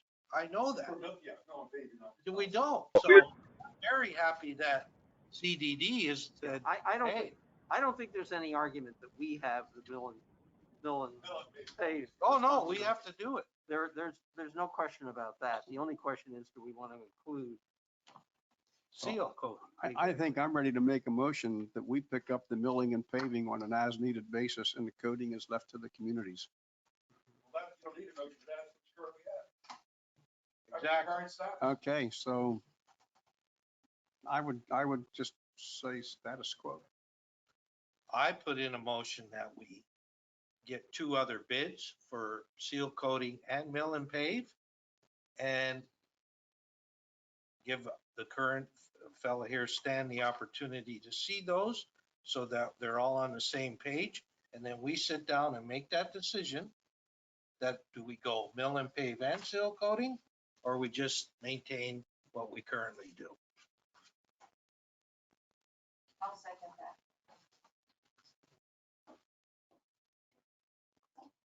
Excuse me, you're not going to be able to do that if you follow the CDD bid process. They're sealed and closed bids. So there can't be any review of, we would have to give them the specs and they would have to provide the bid. Well, You can't disadvantage some, we all know their money. But when the bid package goes out, Laura will make sure we have following the letter of the law. That will- So they can't see it. okay. You gotta revise it. So I revised the motion just to put out for 2 bids to other contractors for seal coating. We got one already. But you have to have them rebid it to be, to follow the code. Oh, they have to okay, I'm rebid it. sorry. You need 3 bids. Okay. Stan, you heard that? Yes, I hear that. I'm here. So you'll have to rebid it. That's fine. I mean, I would just resubmit my current bid, right?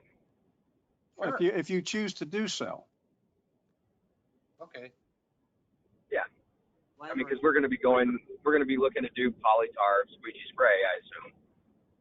I think what you need to do, like all the others would have to do, is expressly give the specifics or the specs for what you're planning to do. So that's clear. I propose that we put out 3 bids, seal coating. Now, You Glenn, can't say you how have to many, just- You have to advertise it, and whoever Right. one is interested gets a chance to bid. It could be It 2 could be companies, two, it could be it could be 10 7, companies. it could, Put it out for bid. Yeah, Put it just out for bid. Put it out for bid. That's my proposal for both mill and pave and seal coating. You say mill and pave what? Just the villa? No. What we've seen from Stan's group. Yeah. Well, he only Which is quoted the villa. milling He and only paving quote- he one only- Okay, community. and yeah, which The would, villa paid 65,000 square feet. That's where, that's where the villa is. And in the bid, does it specify the materials to be used? Specify what- It does. you have Did to let us know somebody- exactly what you want in your specifications, just so we can put the bid together. What we need to do is probably set up a group that'll determine what that is. Unless we can, I guess legally we have to do it publicly. How do we go about setting up We the have to- specs? we have to advertise. Not for the specs, no, you can just put that together and tell us. The bid has to be public. We'll publish it on Demand Star. It'll get posted there, and then the bid opening, you have to have the pre-bid meeting and bid opening meeting. All that. Okay, yeah, that's right. The engineer can do that. well, who gave this information to Stan? Who's no longer, Perfect.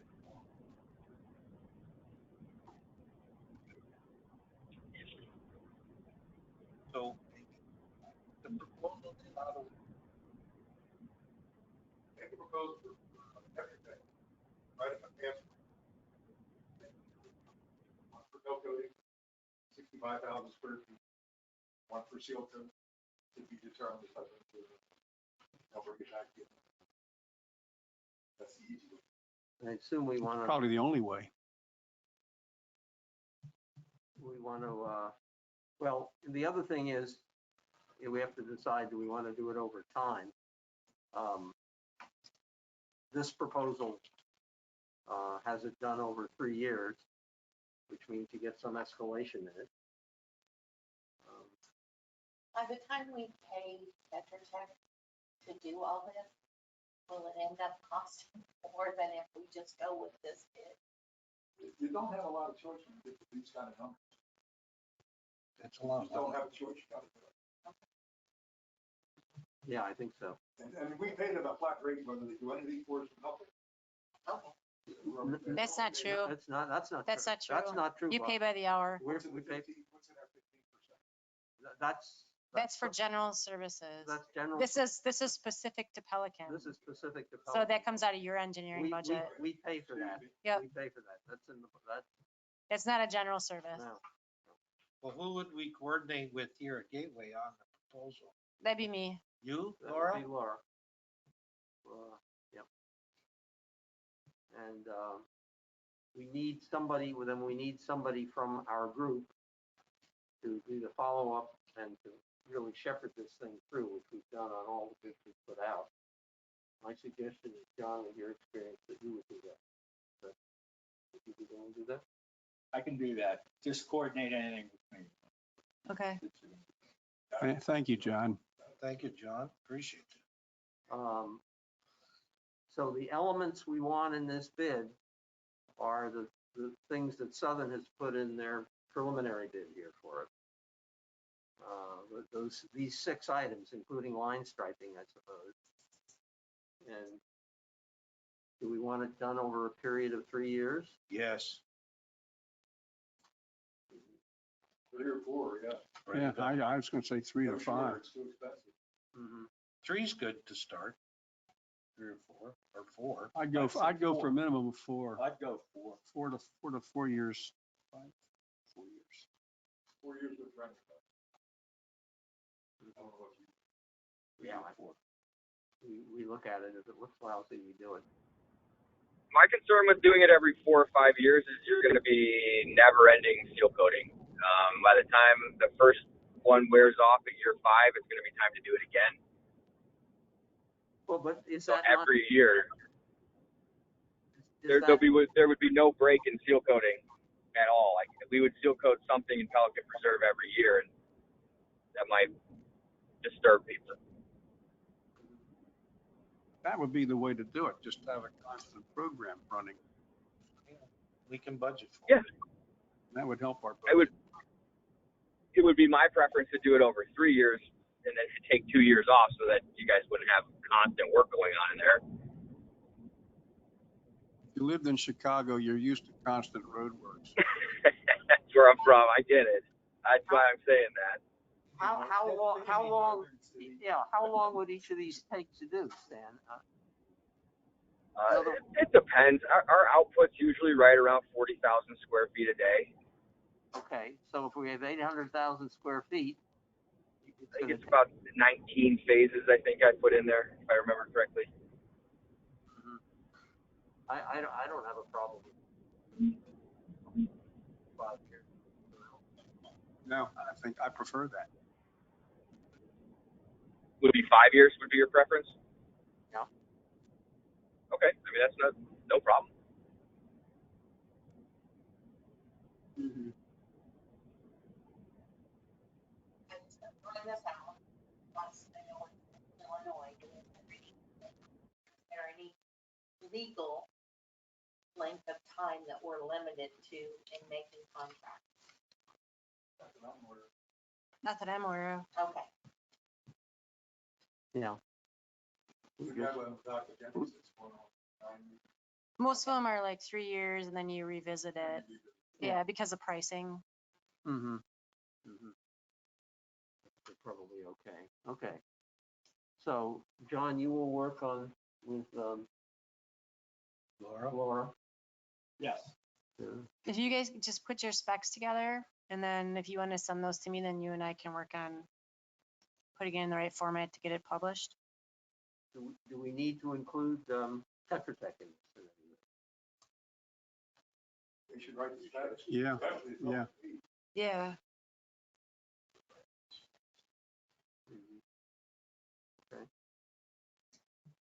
Stan, I want to thank you. This is Joe Schofield. I want to thank you for all the work you've done.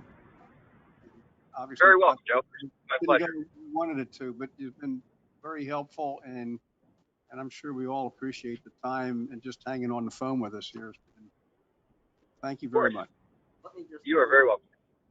one other thing in here. So is the seal coating we're gonna do as an operating expense, right?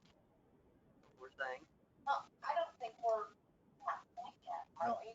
We're just getting this, and then we'll decide if we're even gonna.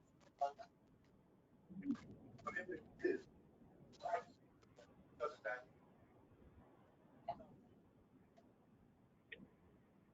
well, whereas the mill and pave is not.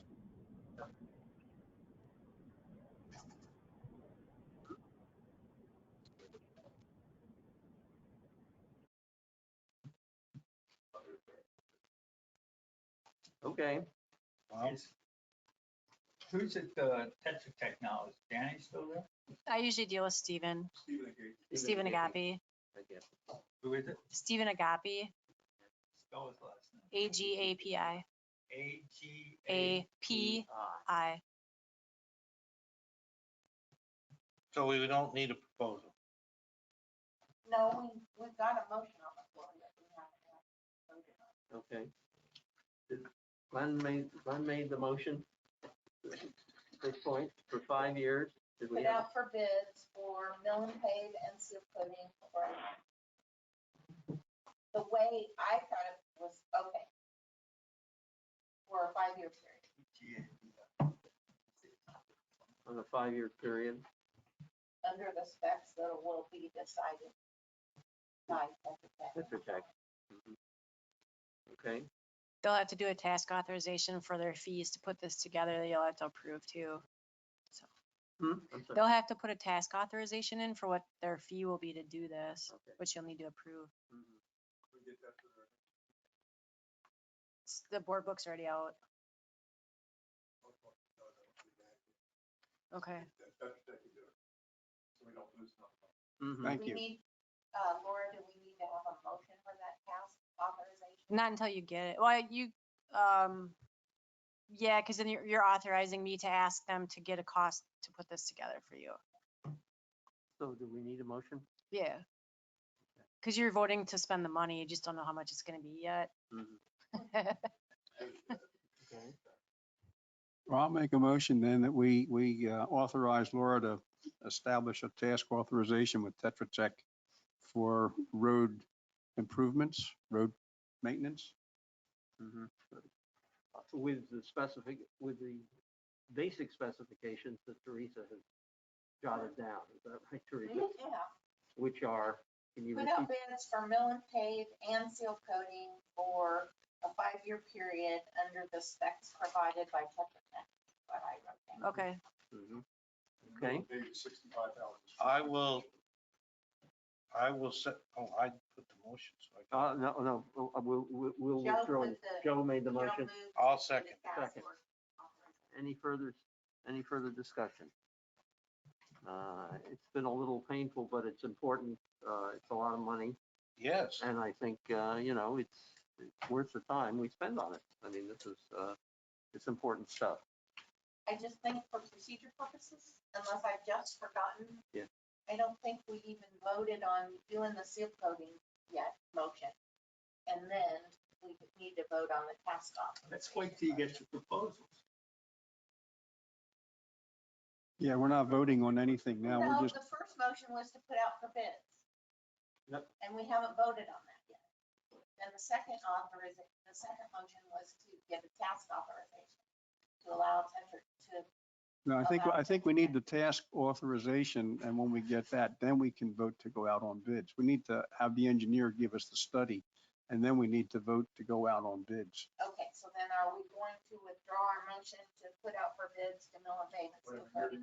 I'll let the politics handle it. The task authorization is for Tetra Tech to give us specs, send bid, and submit to the public. Okay, That's a standalone. When it comes back, then we decide what you think. so how should we prepare We the don't have to motion? worry about the Yeah, you get- So Put we the only cart need, before the horse. so we only need the one motion. That's right. What you got? The task authorization. Correct. Okay, Okay. Okay, all in favor? Aye. Aye. Doug, where are you? We lost him. He's I on. agree. Aye. I'm here. Aye. Okay. Okay,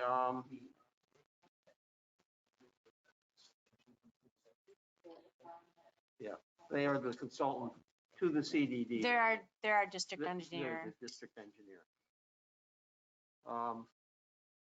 I'm gonna momentarily skip over DPAC communications. yes. I would suggest to you that if we put out this information on the golf cart, that will be a start of getting information about the kinds of things we do in PPAC. We have and in fact, I will volunteer the communications committee of the PPCA to, once Teresa has drafted and put this together, that we'll put that announcement out to the community. The communications committee for the PPCA. will it be some kind of banner That, that shows? we that have, it's we PPAC? already have a banner, PPAC banner.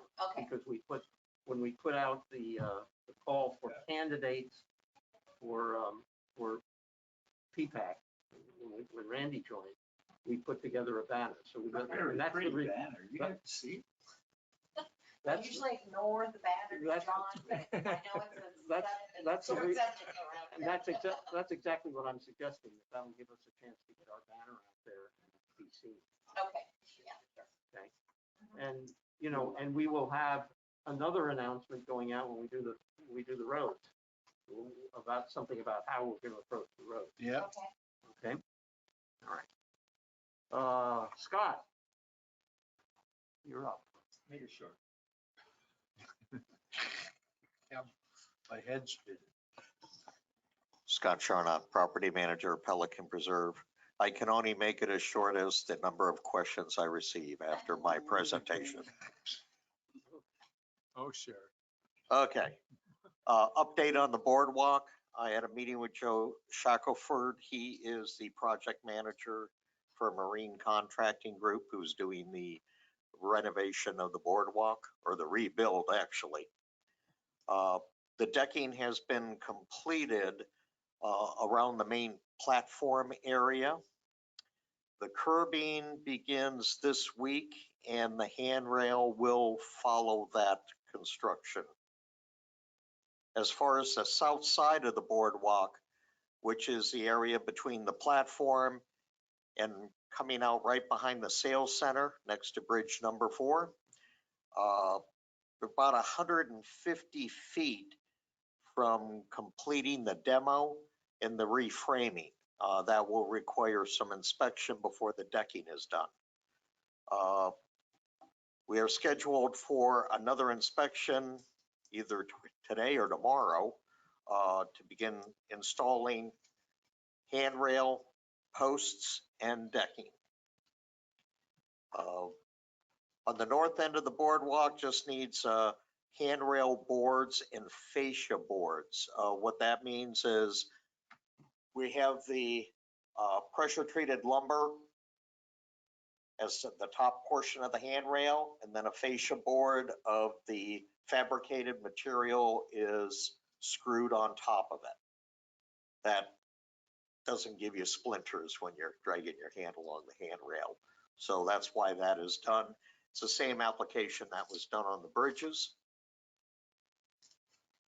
East side platform is now complete, which is the observation area over the pond area. So that has been completed.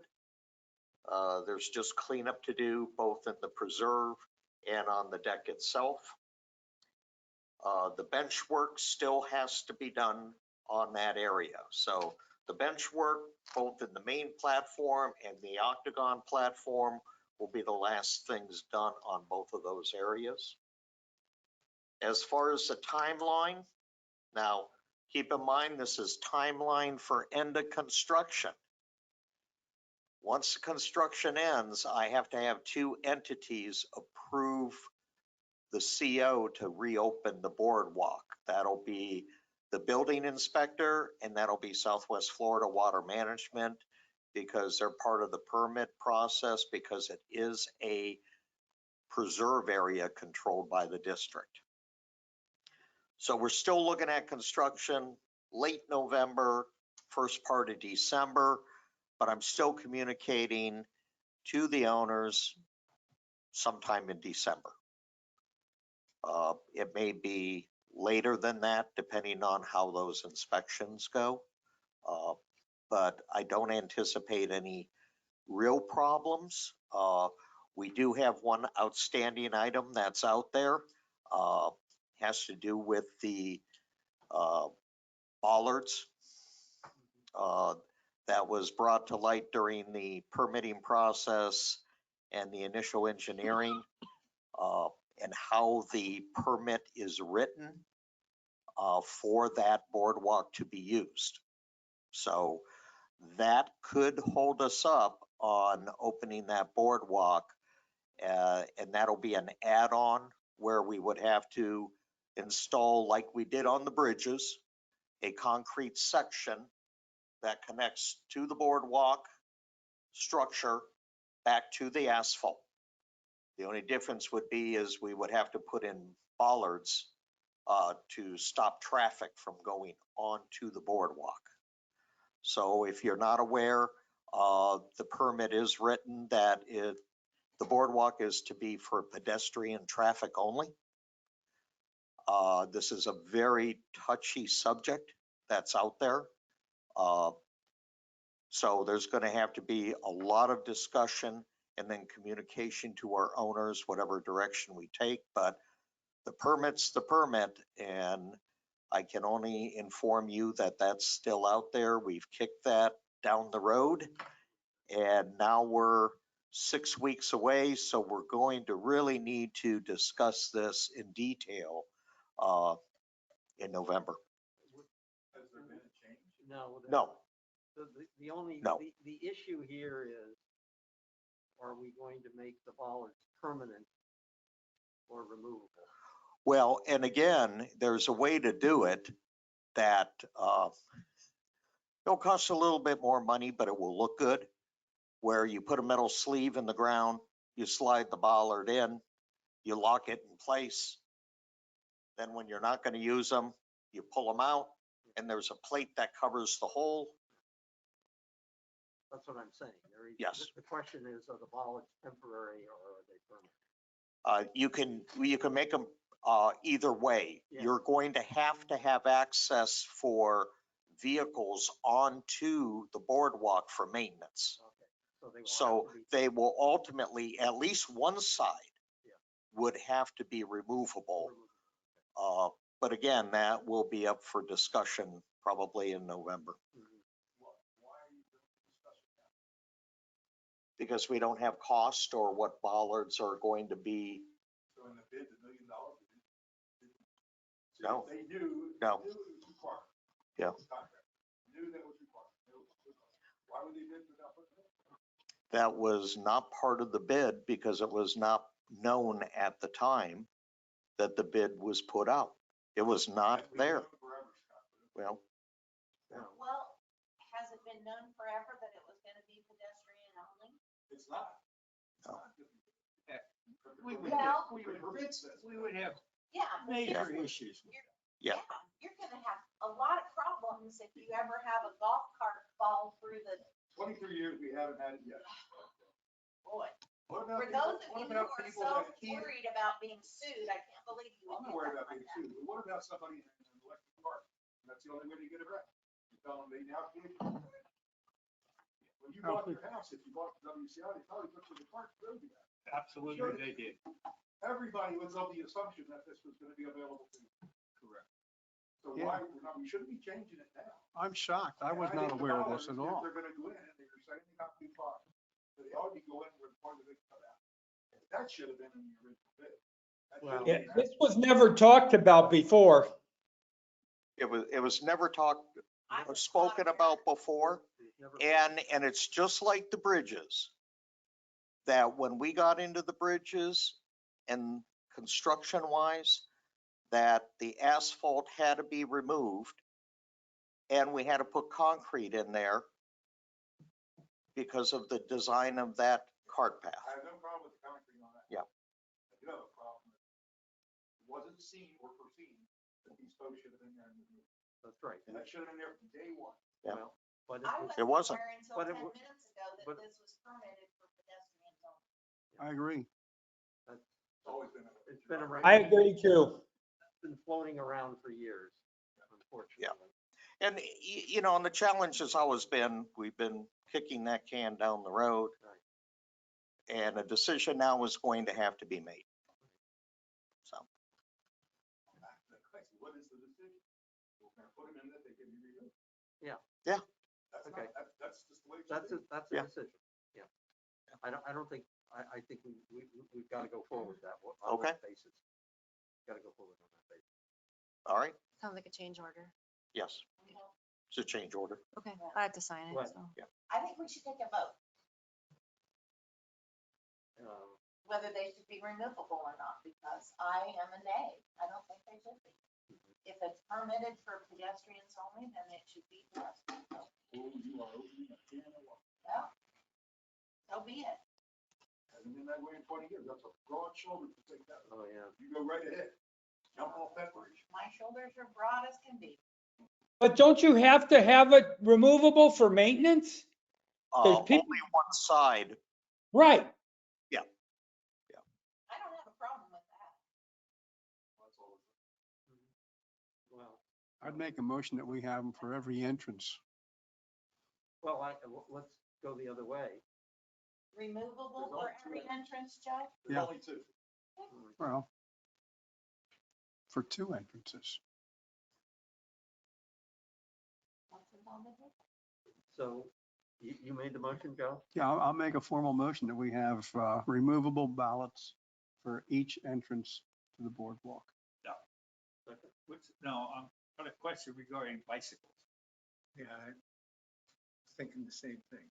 Does that affect the bicycles? I don't know what they are. Technically, I don't know what they are.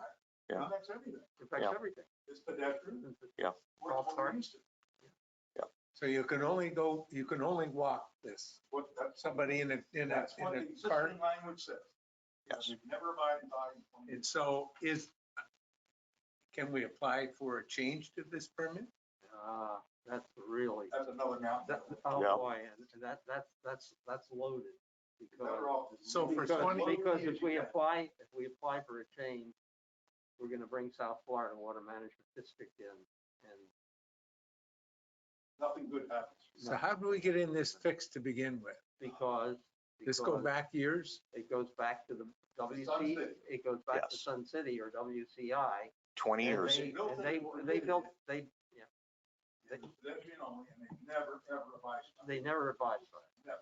Yeah. They just never, And everybody that bought their house was driven back there on the golf cart. Like the salesman. Look how wonderful. Absolutely. Nobody was aware of that at all. Some of us. well, It wasn't shared. Nope. is there a second to Joe's motion? I will second it.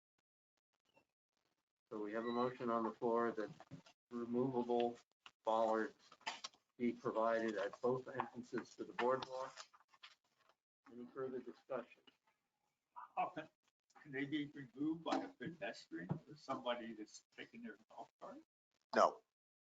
No, they'd be locked into place. They'd be too heavy too, for one individual to move. So when would we remove? during a maintenance need or if there was a fire within a preserve And then. and the firefighters then had to go back in there. Once those are up, no one can go back there with a golf cart. Well. that- Yes, That's a battle for another day. that's another day that's a battle. battle for another day. You Yeah. take them out for emergency inspections, and forget to put them. But if you consider it, Oh. if, As long as you don't storm in my garage, I'm okay. Yeah. well, how wide is the opening to that? So, Put a golf cart. It's about 7 feet now. so if it's put in the middle, 6.5. somebody could still go through with a bicycle. Maybe Oh, you- somebody could still go through with a No. walk. No. Absolutely not. That's the fight for the other. You either decide it's pedestrian only or it's not. It's not. Okay, so And that who's is- going to be standing there telling somebody that riding a bicycle or walking the That's why we bicycle have a that compliance they can't go officer. by? It'll be up to Randy, it's one of. What I'm, it's what one I'm, of the- what I'm, rezoned. what I'm asking, and what I'm, my first thought is, if you have a barrier and your golf cart is too wide to fit in through there, you can figure that out. Correct. But if you have a bicycle and you got a barrier and you can still walk by, But there's there's no gonna be a barrier. sign that says pedestrian only. Yeah, there'll be a sign there. Saying pedestrian only. Yeah. If the decision is made to keep it pedestrian. That's gonna be a bigger decision than we're gonna make here. Just like a speed limit sign, So where is that decision? That's right. That's a good example. just like a speed, 25 miles an hour. Well, I know Yeah. they're not supposed to be a suggestion. Many Yeah. people treat it that way. Yes. Why would that be PPC? Because it affects the entire community. So maybe, I guess what I'm thinking is that maybe some consideration should be to just where this placement is, so that somebody has a friend, a relative visit, and they're confined to a small cart Oh, you mean a wheelchair? or a wheelchair. Or a motorized cart or wheelchair for a handicapped individual. Yes. That will be accessible. Okay. Yes. You put one one in and you have it offset so that there's Yeah. a 4-foot wide gap. Well, actually, it's Yeah, not that's- even 4 feet, Well, but whatever. yeah, the- but yeah, that, offset it. You- boardwalks, understand what I'm boardwalks thinking are, about? boardwalks are accessible for the handicapped. Yes. You'll find that true in every application, even at state parks.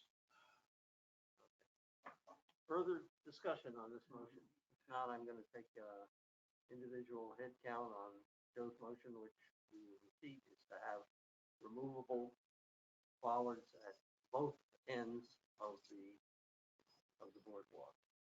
Do we know what they're going to cost yet? This is an additional This is charge? yes, it's would have to be a change order. Yes, And we have to have them. yes. We have to have them. We have to have- So okay. having a removable one at each end is what my motion is about. Okay. Randy? I move that we No, No. no, Your move. vote. Your vote. vote. Your I, vote. I vote yes. Teresa? No. Glenn? Yes. John? Yes. Joe? Yes. Glenn? I mean, Doug. Doug? Yes. And I'm yes, so it passes 6-1. Okay. Scott, Okay, on to something hard. okay. I have an update for all of you as far as our transition between Securitas and Wiser. Talked with Philip Schofield, no relation. That's a good name. Uh, I actually thought it was. We are currently in the process of hiring staff members for working the gatehouse and patrol. They are this week identifying a site supervisor, and everything is on track. The car has been ordered. The license for Dwelling Live has been transferred. So everything that we're doing now is behind the scenes and should not affect our residents. So That's the update. They're still slated to go live at the beginning of the contract, which is October 28th. So has there been an update to live? Because on my phone now, I've got a There- mobile app. The mobile app was updated by the vendor. Was that And Securitas? no, it wasn't. I see. Yeah, Dwelling Okay. Live is a completely separate technology, and they update their software on occasion. Okay. I've talked to Weiser about that, and we have to work with Dwelling Live to get us that information so we don't find out after the fact. Well, I noticed that it works different now. It will. I had a niece come and I had all her personal information so we could email, or text her. But now with vendors coming in, it's a different deal. Because I couldn't really do it online. I had to phone it in. Because I don't have their name, I don't have phone numbers, I don't have email address to send them some information. Okay. So they've made it So more that complicated. If you would just contact our office and we'll see if we can assist you with that. Yeah, well, I was Yep. I was okay with it, except when I came Yeah. back in mid-September, I couldn't get to work online and I couldn't get through on the phone. And I thought something had changed. It was like I think one day, neither my wife or I were able to do that. Yeah. What's that? No, you call the office, not the guard shack.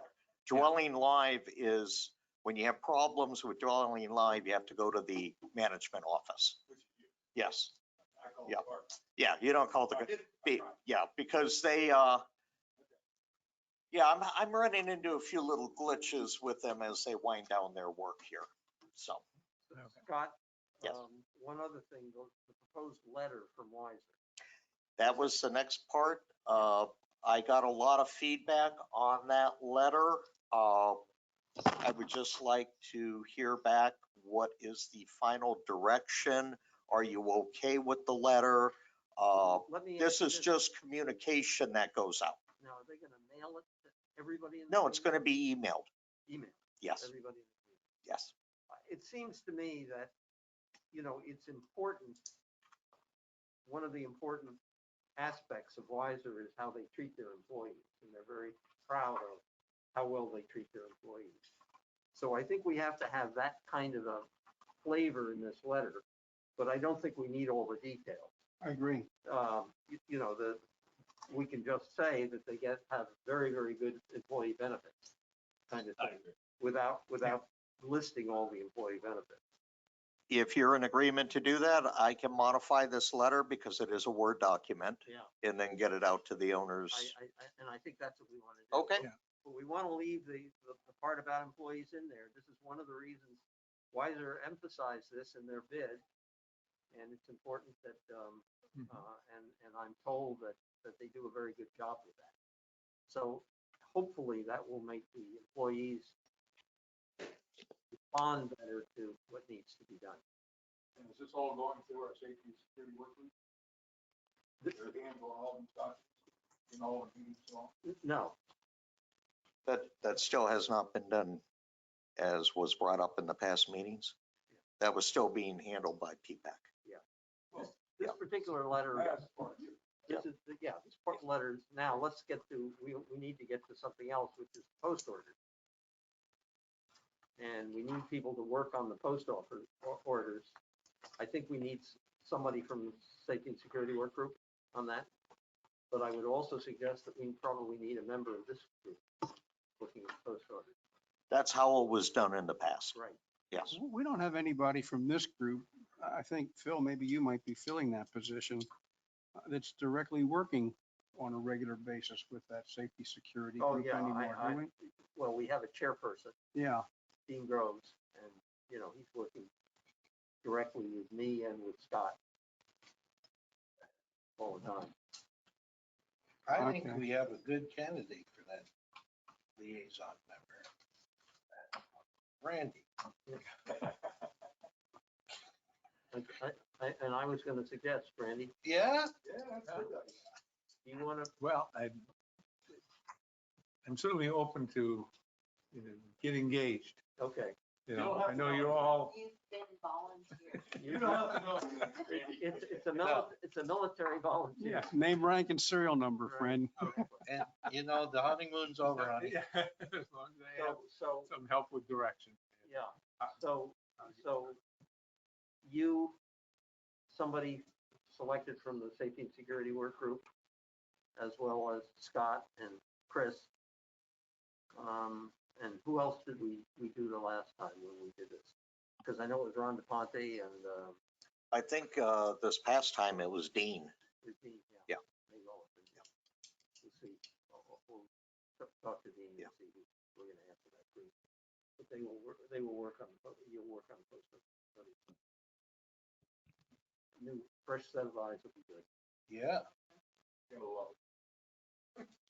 Scott, what, anything else on I do not have anything else unless you have some questions for me. questions for Scott?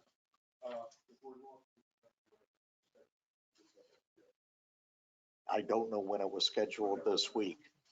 Yeah, I'll check. Yeah, All right. last time he just showed up. Hans work group, Doug? Okay, I'll try to go fast. If I go too fast, stop me. I've detailed emailed or the document that I shipped through Georgia to all of you. I'll just go through each one quickly. From a hot wire standpoint, we acquired the CAD drawings of where all the fiber is laid, and it's on our website, the Pelican Preserve Ponds website GIS system. And that's to help the residents if they need to know where those fiber, we've already used it multiple times where we had some issues and needed to know where the fiber was laid. We have that. Second thing on the list is the pond 34. We have issues there. We fired Met Tower from a maintenance standpoint, and we went to Aquagenics. They did some treatment this week, and in 30 days we should see improvement. Just that's been a problem for quite a while. So if you hear anything, just know that we're addressing it. The next few pages, you can just see the improvement from an aeration standpoint. Most of the red is gone from the chart. We're still working on a few things, but they've made a lot of progress with that. If you hear noise in the background, my grandkids just got back from school. I'm in Chapel Hill, North Carolina, and they just ran into the house. The fourth thing on the list is the trouble ticket system. First month live, we've had 17 submitted, 6 resolved, 6 open, and 5 are, at the time I took the report, 5 are waiting to be assigned. That's where we're at with our trouble ticket system. A little bit about the adjustable weir on the flowway that affects, it actually came about, it helps us. I'll let her try to, I'm talking so fast, Laura can't keep up with me. The adjustable weir on the flowway, you can remove that from this document, or we don't need to talk about that. The flowway is controlled by CDD Gateway, and they've did a task order to include the engineering work for that flowway that was approved last Thursday. There's nothing there to be done. I had a recommendation, but ignore that for now. $57,000. What? The 57,000. Yeah, we still have to find a way to spend that, Phil. But You're saying it won't Gateway is going to, because it's the flowway and the flowway is controlled by Gateway CDD and not the Ponds Group or not PPAC, they are paying for that engine, the $50,000 task order they're paying for. We got it included in there. Yeah. We'll talk, the drainage project is starting up again since the wet season is over. All of the funding for that, I got all my years, where I say 22, it's really 21. And when I say 23, it's 22. I corrected it, but the version you have in front of you. We have $181,000 that will be carried over to the new year. There are already purchase orders for that 181,000, and that will complete Matarita. So that's the way the budget works. That money will roll over and transfer to next year. But the POs are already been issued for that. Okay? And Phil, I think you, and I know Bob's in the room, know about the deficiencies in the 24-inch drainage pipe at Matarita. That's number 7. And it's come up short on the bank, which will cause erosion. And actually, legal, Tony Perez is engaged in that and will continue to be involved with resolution. But that's in the lawyer's hands right now. We are filing suit. To get them to correct that. Right, because the engineering firm also had signed off on that it was done properly. So there's a lot of finger pointing in that, but that's why Tony's engaged. Okay, the budget, Phil, is that, this is the type of data I get from Laura. It's a summary data. As you can see, the purchase and not build, those are POs that are been issued and approved, that 222,000 that have not been completed. Most of that is in the downspouts, and that's because of the wet season. We weren't able to get in there with the equipment. The build is things the 654 are things that we actually spent and had been against the budget. And then you have the budget there. It might look a little different because you have carryover from last year, plus the transfer of what had been talked about by Scott of the aeration electric bills. But that's our current budget. And at the end, it looks like we'll be around, I think we'll be around 95% of budget at the end of the year with we have remaining budget of around 65K. Is this the type of summary data you would like to see, Phil? I mean, Bob takes this level and goes into very detail. This is the type of level of detail I get from Laura, but Bob goes to every month, each invoice, and actually codes it against the right line item. I don't know if you want to see that level of detail. When you're asking me, no, we do not want to see. Where it's there. We do not want to see that level of detail. Is the level of detail like this good enough for you, for the PPAC board? That's good enough. Yep. Okay. And the only thing I had in an update is we have no problem with the survey, and people have all contacted me a lot about the ponds are going to be controlled by the golf course. I let you, Phil, talk about that because I know you talked to Tony. All I know is I have no issues with the ponds being controlled by the golf course, and it was a false alarm. If you hear that, that's my take from a ponds group standpoint. Well, I think we discussed that earlier. The ponds are owned by the golf course, but the care of the ponds still falls to us. Okay, that's all I have, unless you have any questions. Doug, you're saying though that the golf course has been taking care of the pond, their pond. They haven't touched it? Never done. No. It's very confusing when you talk about the ponds because of the slow development. But in a nutshell, wherever the pond is, whether it's on a golf course or in the middle of the community, the ownership has nothing to do with the maintenance. The maintenance is all part of the district, wherever it is. And we do the maintenance and we take care of the easements. And the only other thing that. And we have the budget to do, and we have the budget to do it. As of yesterday, WCI has entered into some type of legal thing with the district to finish the homes in Prato that they did not put in the downspout, to bury the downspouts. They finally acknowledged it. It's in all the other legal mess they've got going on, but we got a vice president's letter saying they were going to do it anyway. But right now, that's where that stands. The work's not done. The homes aren't connected, but eventually it will be. They've acknowledged responsibility. Acknowledged, at no cost to us. Since you guys are talking about ponds, sorry, I had to step out. I just had a call with Tony. And I did talk to him about the ponds because there were some questions with the sale of the golf course. Yeah. The CDD has an easement on all those ponds, so nothing changes. Right. Yeah, we're good. Nothing. That's what I meant. Yeah. Nothing changes. Just Nothing business changes. as usual. Yep. Yeah. Doesn't matter who owns the golf course. Those easements are still good. Correct. Tony had confirmed that Yes. previously. I just got off the phone with him. Yeah. Okay. That includes the irrigation pond also? Totally different ball. Sorry, I mentioned it. Everything but bond 22. Bond 22 is golf irrigation. That's golf.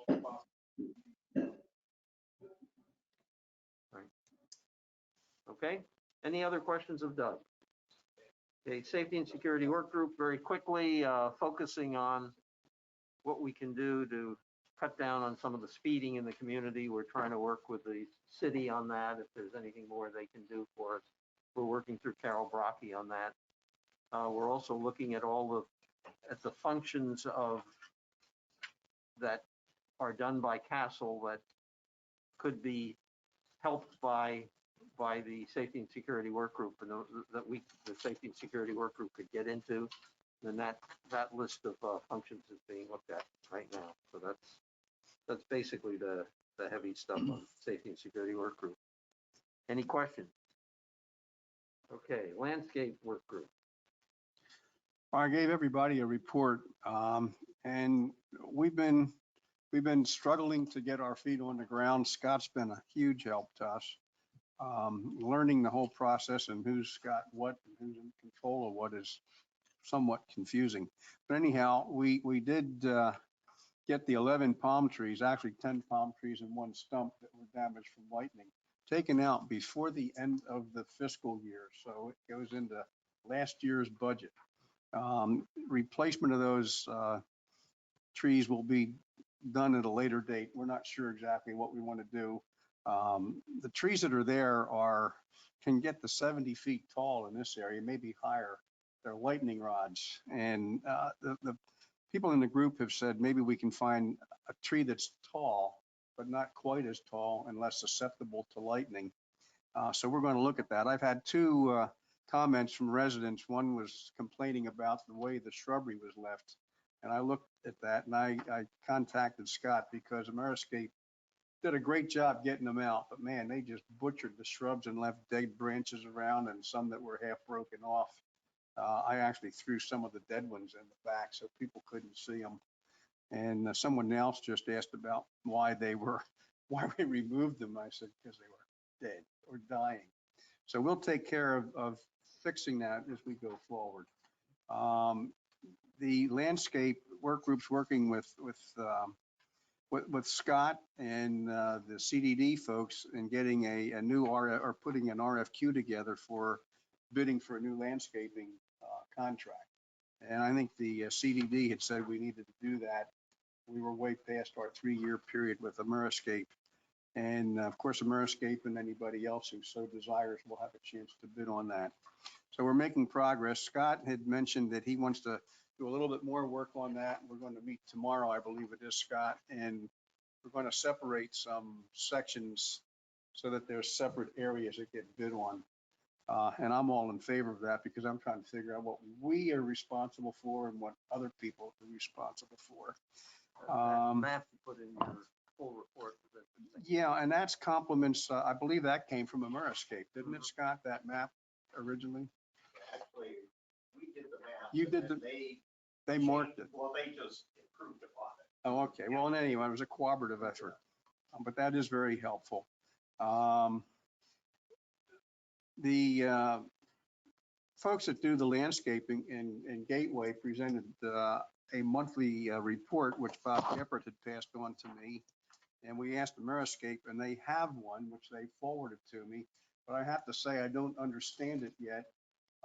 And I sent a memo to Scott and to Javier and said, we're still getting our feet wet. So next month, we want to get together and review exactly what type of data they're giving me. And in reference to that, I also put a spreadsheet together for project management. And I need to get with Glenn and figure out how he's handling the invoices because I want to try to start try to reference quotes the jobs to invoices so we can track all that and see what we're doing. And I might have made it more complicated than necessary, but anyhow, we're working on that. So we're doing an awful lot. We did find an area over in Casella, and you'll see some pictures on the back of your report that show trees that are damaged from years ago. And Scott and I talked about that before the meeting. I'm not even sure who is responsible for that. Bottom line is, I was hoping someone would pay for it to fix it, but we're going to end up, I think, owning that. And the trees aren't really the right trees that have been planted there. The landscaping practices, they left all that rope and ribbon, and the trunks are really now cut in half almost, which is damaging the upper part. What is that black in the picture there? What is that? That's the ribbon they used for two things. One for staking the tree, and the other we found irrigation poles. And one of them is actually embedded into the tree now. You can't even get the pipe out of it. Oh, That's just poor maintenance. And I'm hoping we don't find a lot of that, but my suspicion is over the year, we're going to uncover things that we're not happy about. In the new RFQ, they've added cutting the shrubs back from the sidewalks, because you'll notice a lot of our sidewalks, there's not room for two people to walk side by side. And that's going to be a long-term process, because you can't just whack a shrub back 8 inches. That looks terrible. So we've got to have a long-term plan to make the community look better. But we're doing that. I did get a comment from a lady about the plantings we did down at Prado by that circle, where we put 4 palm trees in and 3 trees, and she's not happy we didn't put big royal palms back in there. And I responded to her with an epistle, actually, and explained we have a new committee, we're doing this. This is why we picked the shrubs first of all. The old ones couldn't be replanted. And at the end, as I did with the people that sent me comments about the dead palm trees, I invited them to join our committee. I haven't heard back. Good idea. Anyhow, we're making progress. I'm really happy with the group that we have, and Scott has been very patient and helpful. And when I stick my foot in my mouth, he's very graciously to take it out without pulling the teeth. So we'll just keep moving and making progress on this. And you have a full report. I sent like a 12-page for your perusal. It's not worth printing. Any questions of Joe? Okay, CDD meeting attendance. John, you're the Next one. next one up. We've got 2 in Anybody want to go instead? 2 in November. I think this indicates, I think it would be on the 4th of November, would it not? Correct, yep. 4th and the 8th. 4th and the 18th. Yep. So our next meeting date showing the 10th is wrong. It should be the 11th. But that I skipped. Well, No, it's the 10th because we're closed on the 11th because it's Veterans Day. Okay, all right, okay, all right. Mr. Chairman, can I make a point? Yeah. I attended the last one, and I understood that both Joe and you were at the meeting. Right. And I was on Zoom. So all I would like is a communication to the person who's assigned that meeting. Hey, I'm going to be there. You don't have to. You don't have to, yes. Okay. I agree with you. Yep. Agree? Yeah, I agree. Thank you. same thing with me. I remembered to go Yeah. on October, or to Yeah. Zoom in on October 7th. And Doug was there and Joe was there. So I go to a lot of them, but it's nice when I don't have to be taking notes and paying attention to Well, everything. and And I will went, say, I Yeah. didn't do a report of what was important, because really the only important thing to Pelican was the flowway that Doug already reported on. I've been going because of the Palazzo transfer, and I want to hear personally what they've been talking about on that. no, And I it's think okay. the next meeting there might be. But it was interesting to note, as I said to Bob. Yeah. When they released the public works person. So you do find things out by going that we normally wouldn't hear, Mhm. so there is some interest there, but if I would know, In some cases, some of us attend for one particular item. that's true.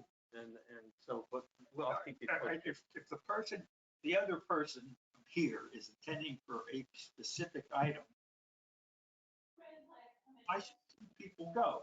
If you're gonna be there, then be the person that.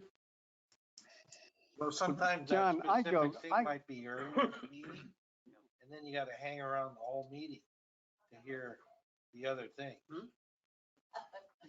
John, I go to almost all of them, and I don't want to be having to write notes for all of them. Maybe that's a selfish point on, I mean, I stayed, well, If you're there. If you're there. if you, I can stop going. Oh, come on. Yeah, take a tape recorder. And the other. The whole board must have been at that meeting because I was there for the flowway weir. We all must have been at that meeting. We will attempt, if anybody is planning to attend, we will attempt to inform. Yeah, just as a heads up. Does So anybody go on the 10th? I will go on the 10th. there you The go. 10th is not. Oh, somebody's going on the 10th. Okay. It's October 21st. 21st. There's no board meeting on the 10th. John That's your meeting. is on the 21st. Who will volunteer for the 4th? I will volunteer for the 4th. And I will take notes for everybody. And in my defense, I did actually notify Teresa and said, you're assigned, but I'll go. Hey. Oh. And she said yes. But then again, that was favoritism, guys. I didn't even remember that. Yeah, what's your Now favorite? you remember, don't Yeah, you? what's your favorite? Well, I saved the email she sent back and said thanks, so I didn't No, let I've that. had a real problem remembering things lately, so I'm really sorry I didn't remember. I got some Prevagen in the bag. You want that? I think I did. We're not going and, yeah, I'll fix it. Okay. We have somebody to Insurance. volunteer for the 18th of November. I'm not hearing any enthusiasm. There's just one board member, and it's not Bob, who really likes to hear himself talk. And if we could just know when that guy's on vacation or something, I'd be happy. He's never on vacation. Okay, November what? Oh, my gosh. Bill? Yeah. 18th, you said? Yes. I'll take it. You'll take that. Okay, that'll be fine. And I will warn people Well, if If I'm you the- remember. if I'm attending. Are you attending the 21st? No, I'm not attending. I suspect I'll be out of town. Okay. So who's going on the 18th, by the way? 18th is Glenn. Glenn, okay. Glenn, yeah. So if Okay. I'm going, I know to contact you. I will say thank you. Mhm. Okay, committee member requests and audience comment. I just have one thing that I forgot to Yep. say when we were talking about the minutes. You'll notice that this month's minutes look a lot different than they have in the past. Right. What usually happens is we get a transcript from Infomark, which is already formatted in the way that it's usually presented to you and everything, but for some reason, the recording of the last meeting, at the beginning, it was like there were two meetings going on. They couldn't hear what was happening. So, these minutes that came out for September are a lot different than our other minutes look. And that's also why I've been writing a lot more this time than I have before in case that happens again, so. But wouldn't you not be in a position to do abbreviated minutes rather than the? I think so, yes. I think the way that the beginning of those minutes look, Yes.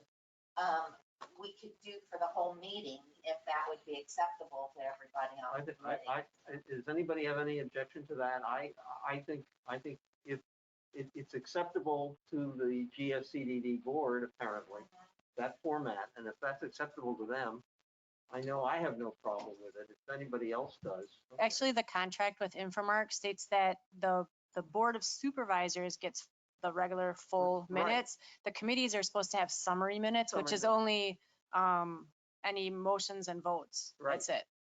But we then, I'm if good the with board, no, if you're saying the board always gets complete minutes. No, the board their meetings, whole they meeting. get, the board of supervisors for Gateway, their minutes are gonna be different than yours. By contract with Infomark, you guys have been getting more in your minutes than they were contractually bound to do. So their contract reads that you should just get summary minutes for the committees, which is motions and votes, and Yeah. that's it. And I think, That's perfectly okay with me. I think that, I don't see that any of us look back in any detail on that stuff. It's just kind of a thing, so. Everybody understands that the whole meeting's available. I mean, Listen, you go back 10 years. At these meetings, on board, you can hear the whole thing. Yeah. If you would. We post everything on YouTube, you can go watch. okay. Wow. So we will, Then I take Teresa. back every bad thing I said. It's out there in public, Oh, no, we got you. no taking back, so no Teresa- take backs. Teresa, I have a memory loss. those You can limited just mi- watch and those refresh. limited minutes will be fine. Okay, great. I think it makes it easier for you and everybody else if That'll be we have those summary minutes. Okay, any other members' comments? Okay, next meeting is the 10th because of Veterans Day. It reminds me, somebody Oh. else got in serious trouble for emails that they did 10 years ago. Hmm? 10th is a Wednesday, right? Yes. And not the first. Something There else. should be an expiration date. Yeah, there should be. Yeah, Clarence Thomas helped say.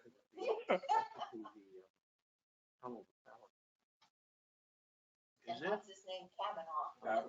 On the 10th? the 10th, the tournament, golf tournament that day? No, it's on the 11th. It is the It 11th. is. Golf is on the 11th. The They're Tunnel to having a Power is program, I on think, the we're 11th. putting the flags up on the There's 10th. something else at 10th. I don't know if I can make next meeting. I know they're having a luncheon for some of the towers, and I think that's what's on the 10th. That's on the 10th. Yeah, we're putting the flags up on Veneto Drive There's a for that. luncheon? No, there's Well, something anyway, else. well, in any I event, mean, I have a major meeting on the It- 10th that I don't remember. scheduled for the 10th in any event. Okay. You need 4 people for a quorum. Yep. You have 7, so Huh? you have 7 people? Yeah, we have 7 people. Yeah, you but need we- 4 for a we only need quorum. 4 for a quorum. Yeah. I don't think it'll be a problem. John will miss you terribly. but I don't- Yeah. Well, then I'm not gonna write my report for the CDD. You're 3 months a year now. Yeah, I know, exactly. I'm not gonna write the report. Yeah. Okay. Exactly. Any other comment? If not, I'll entertain a motion to adjourn. I'll make a motion to adjourn. Second, Second. moved and seconded, the meeting is adjourned.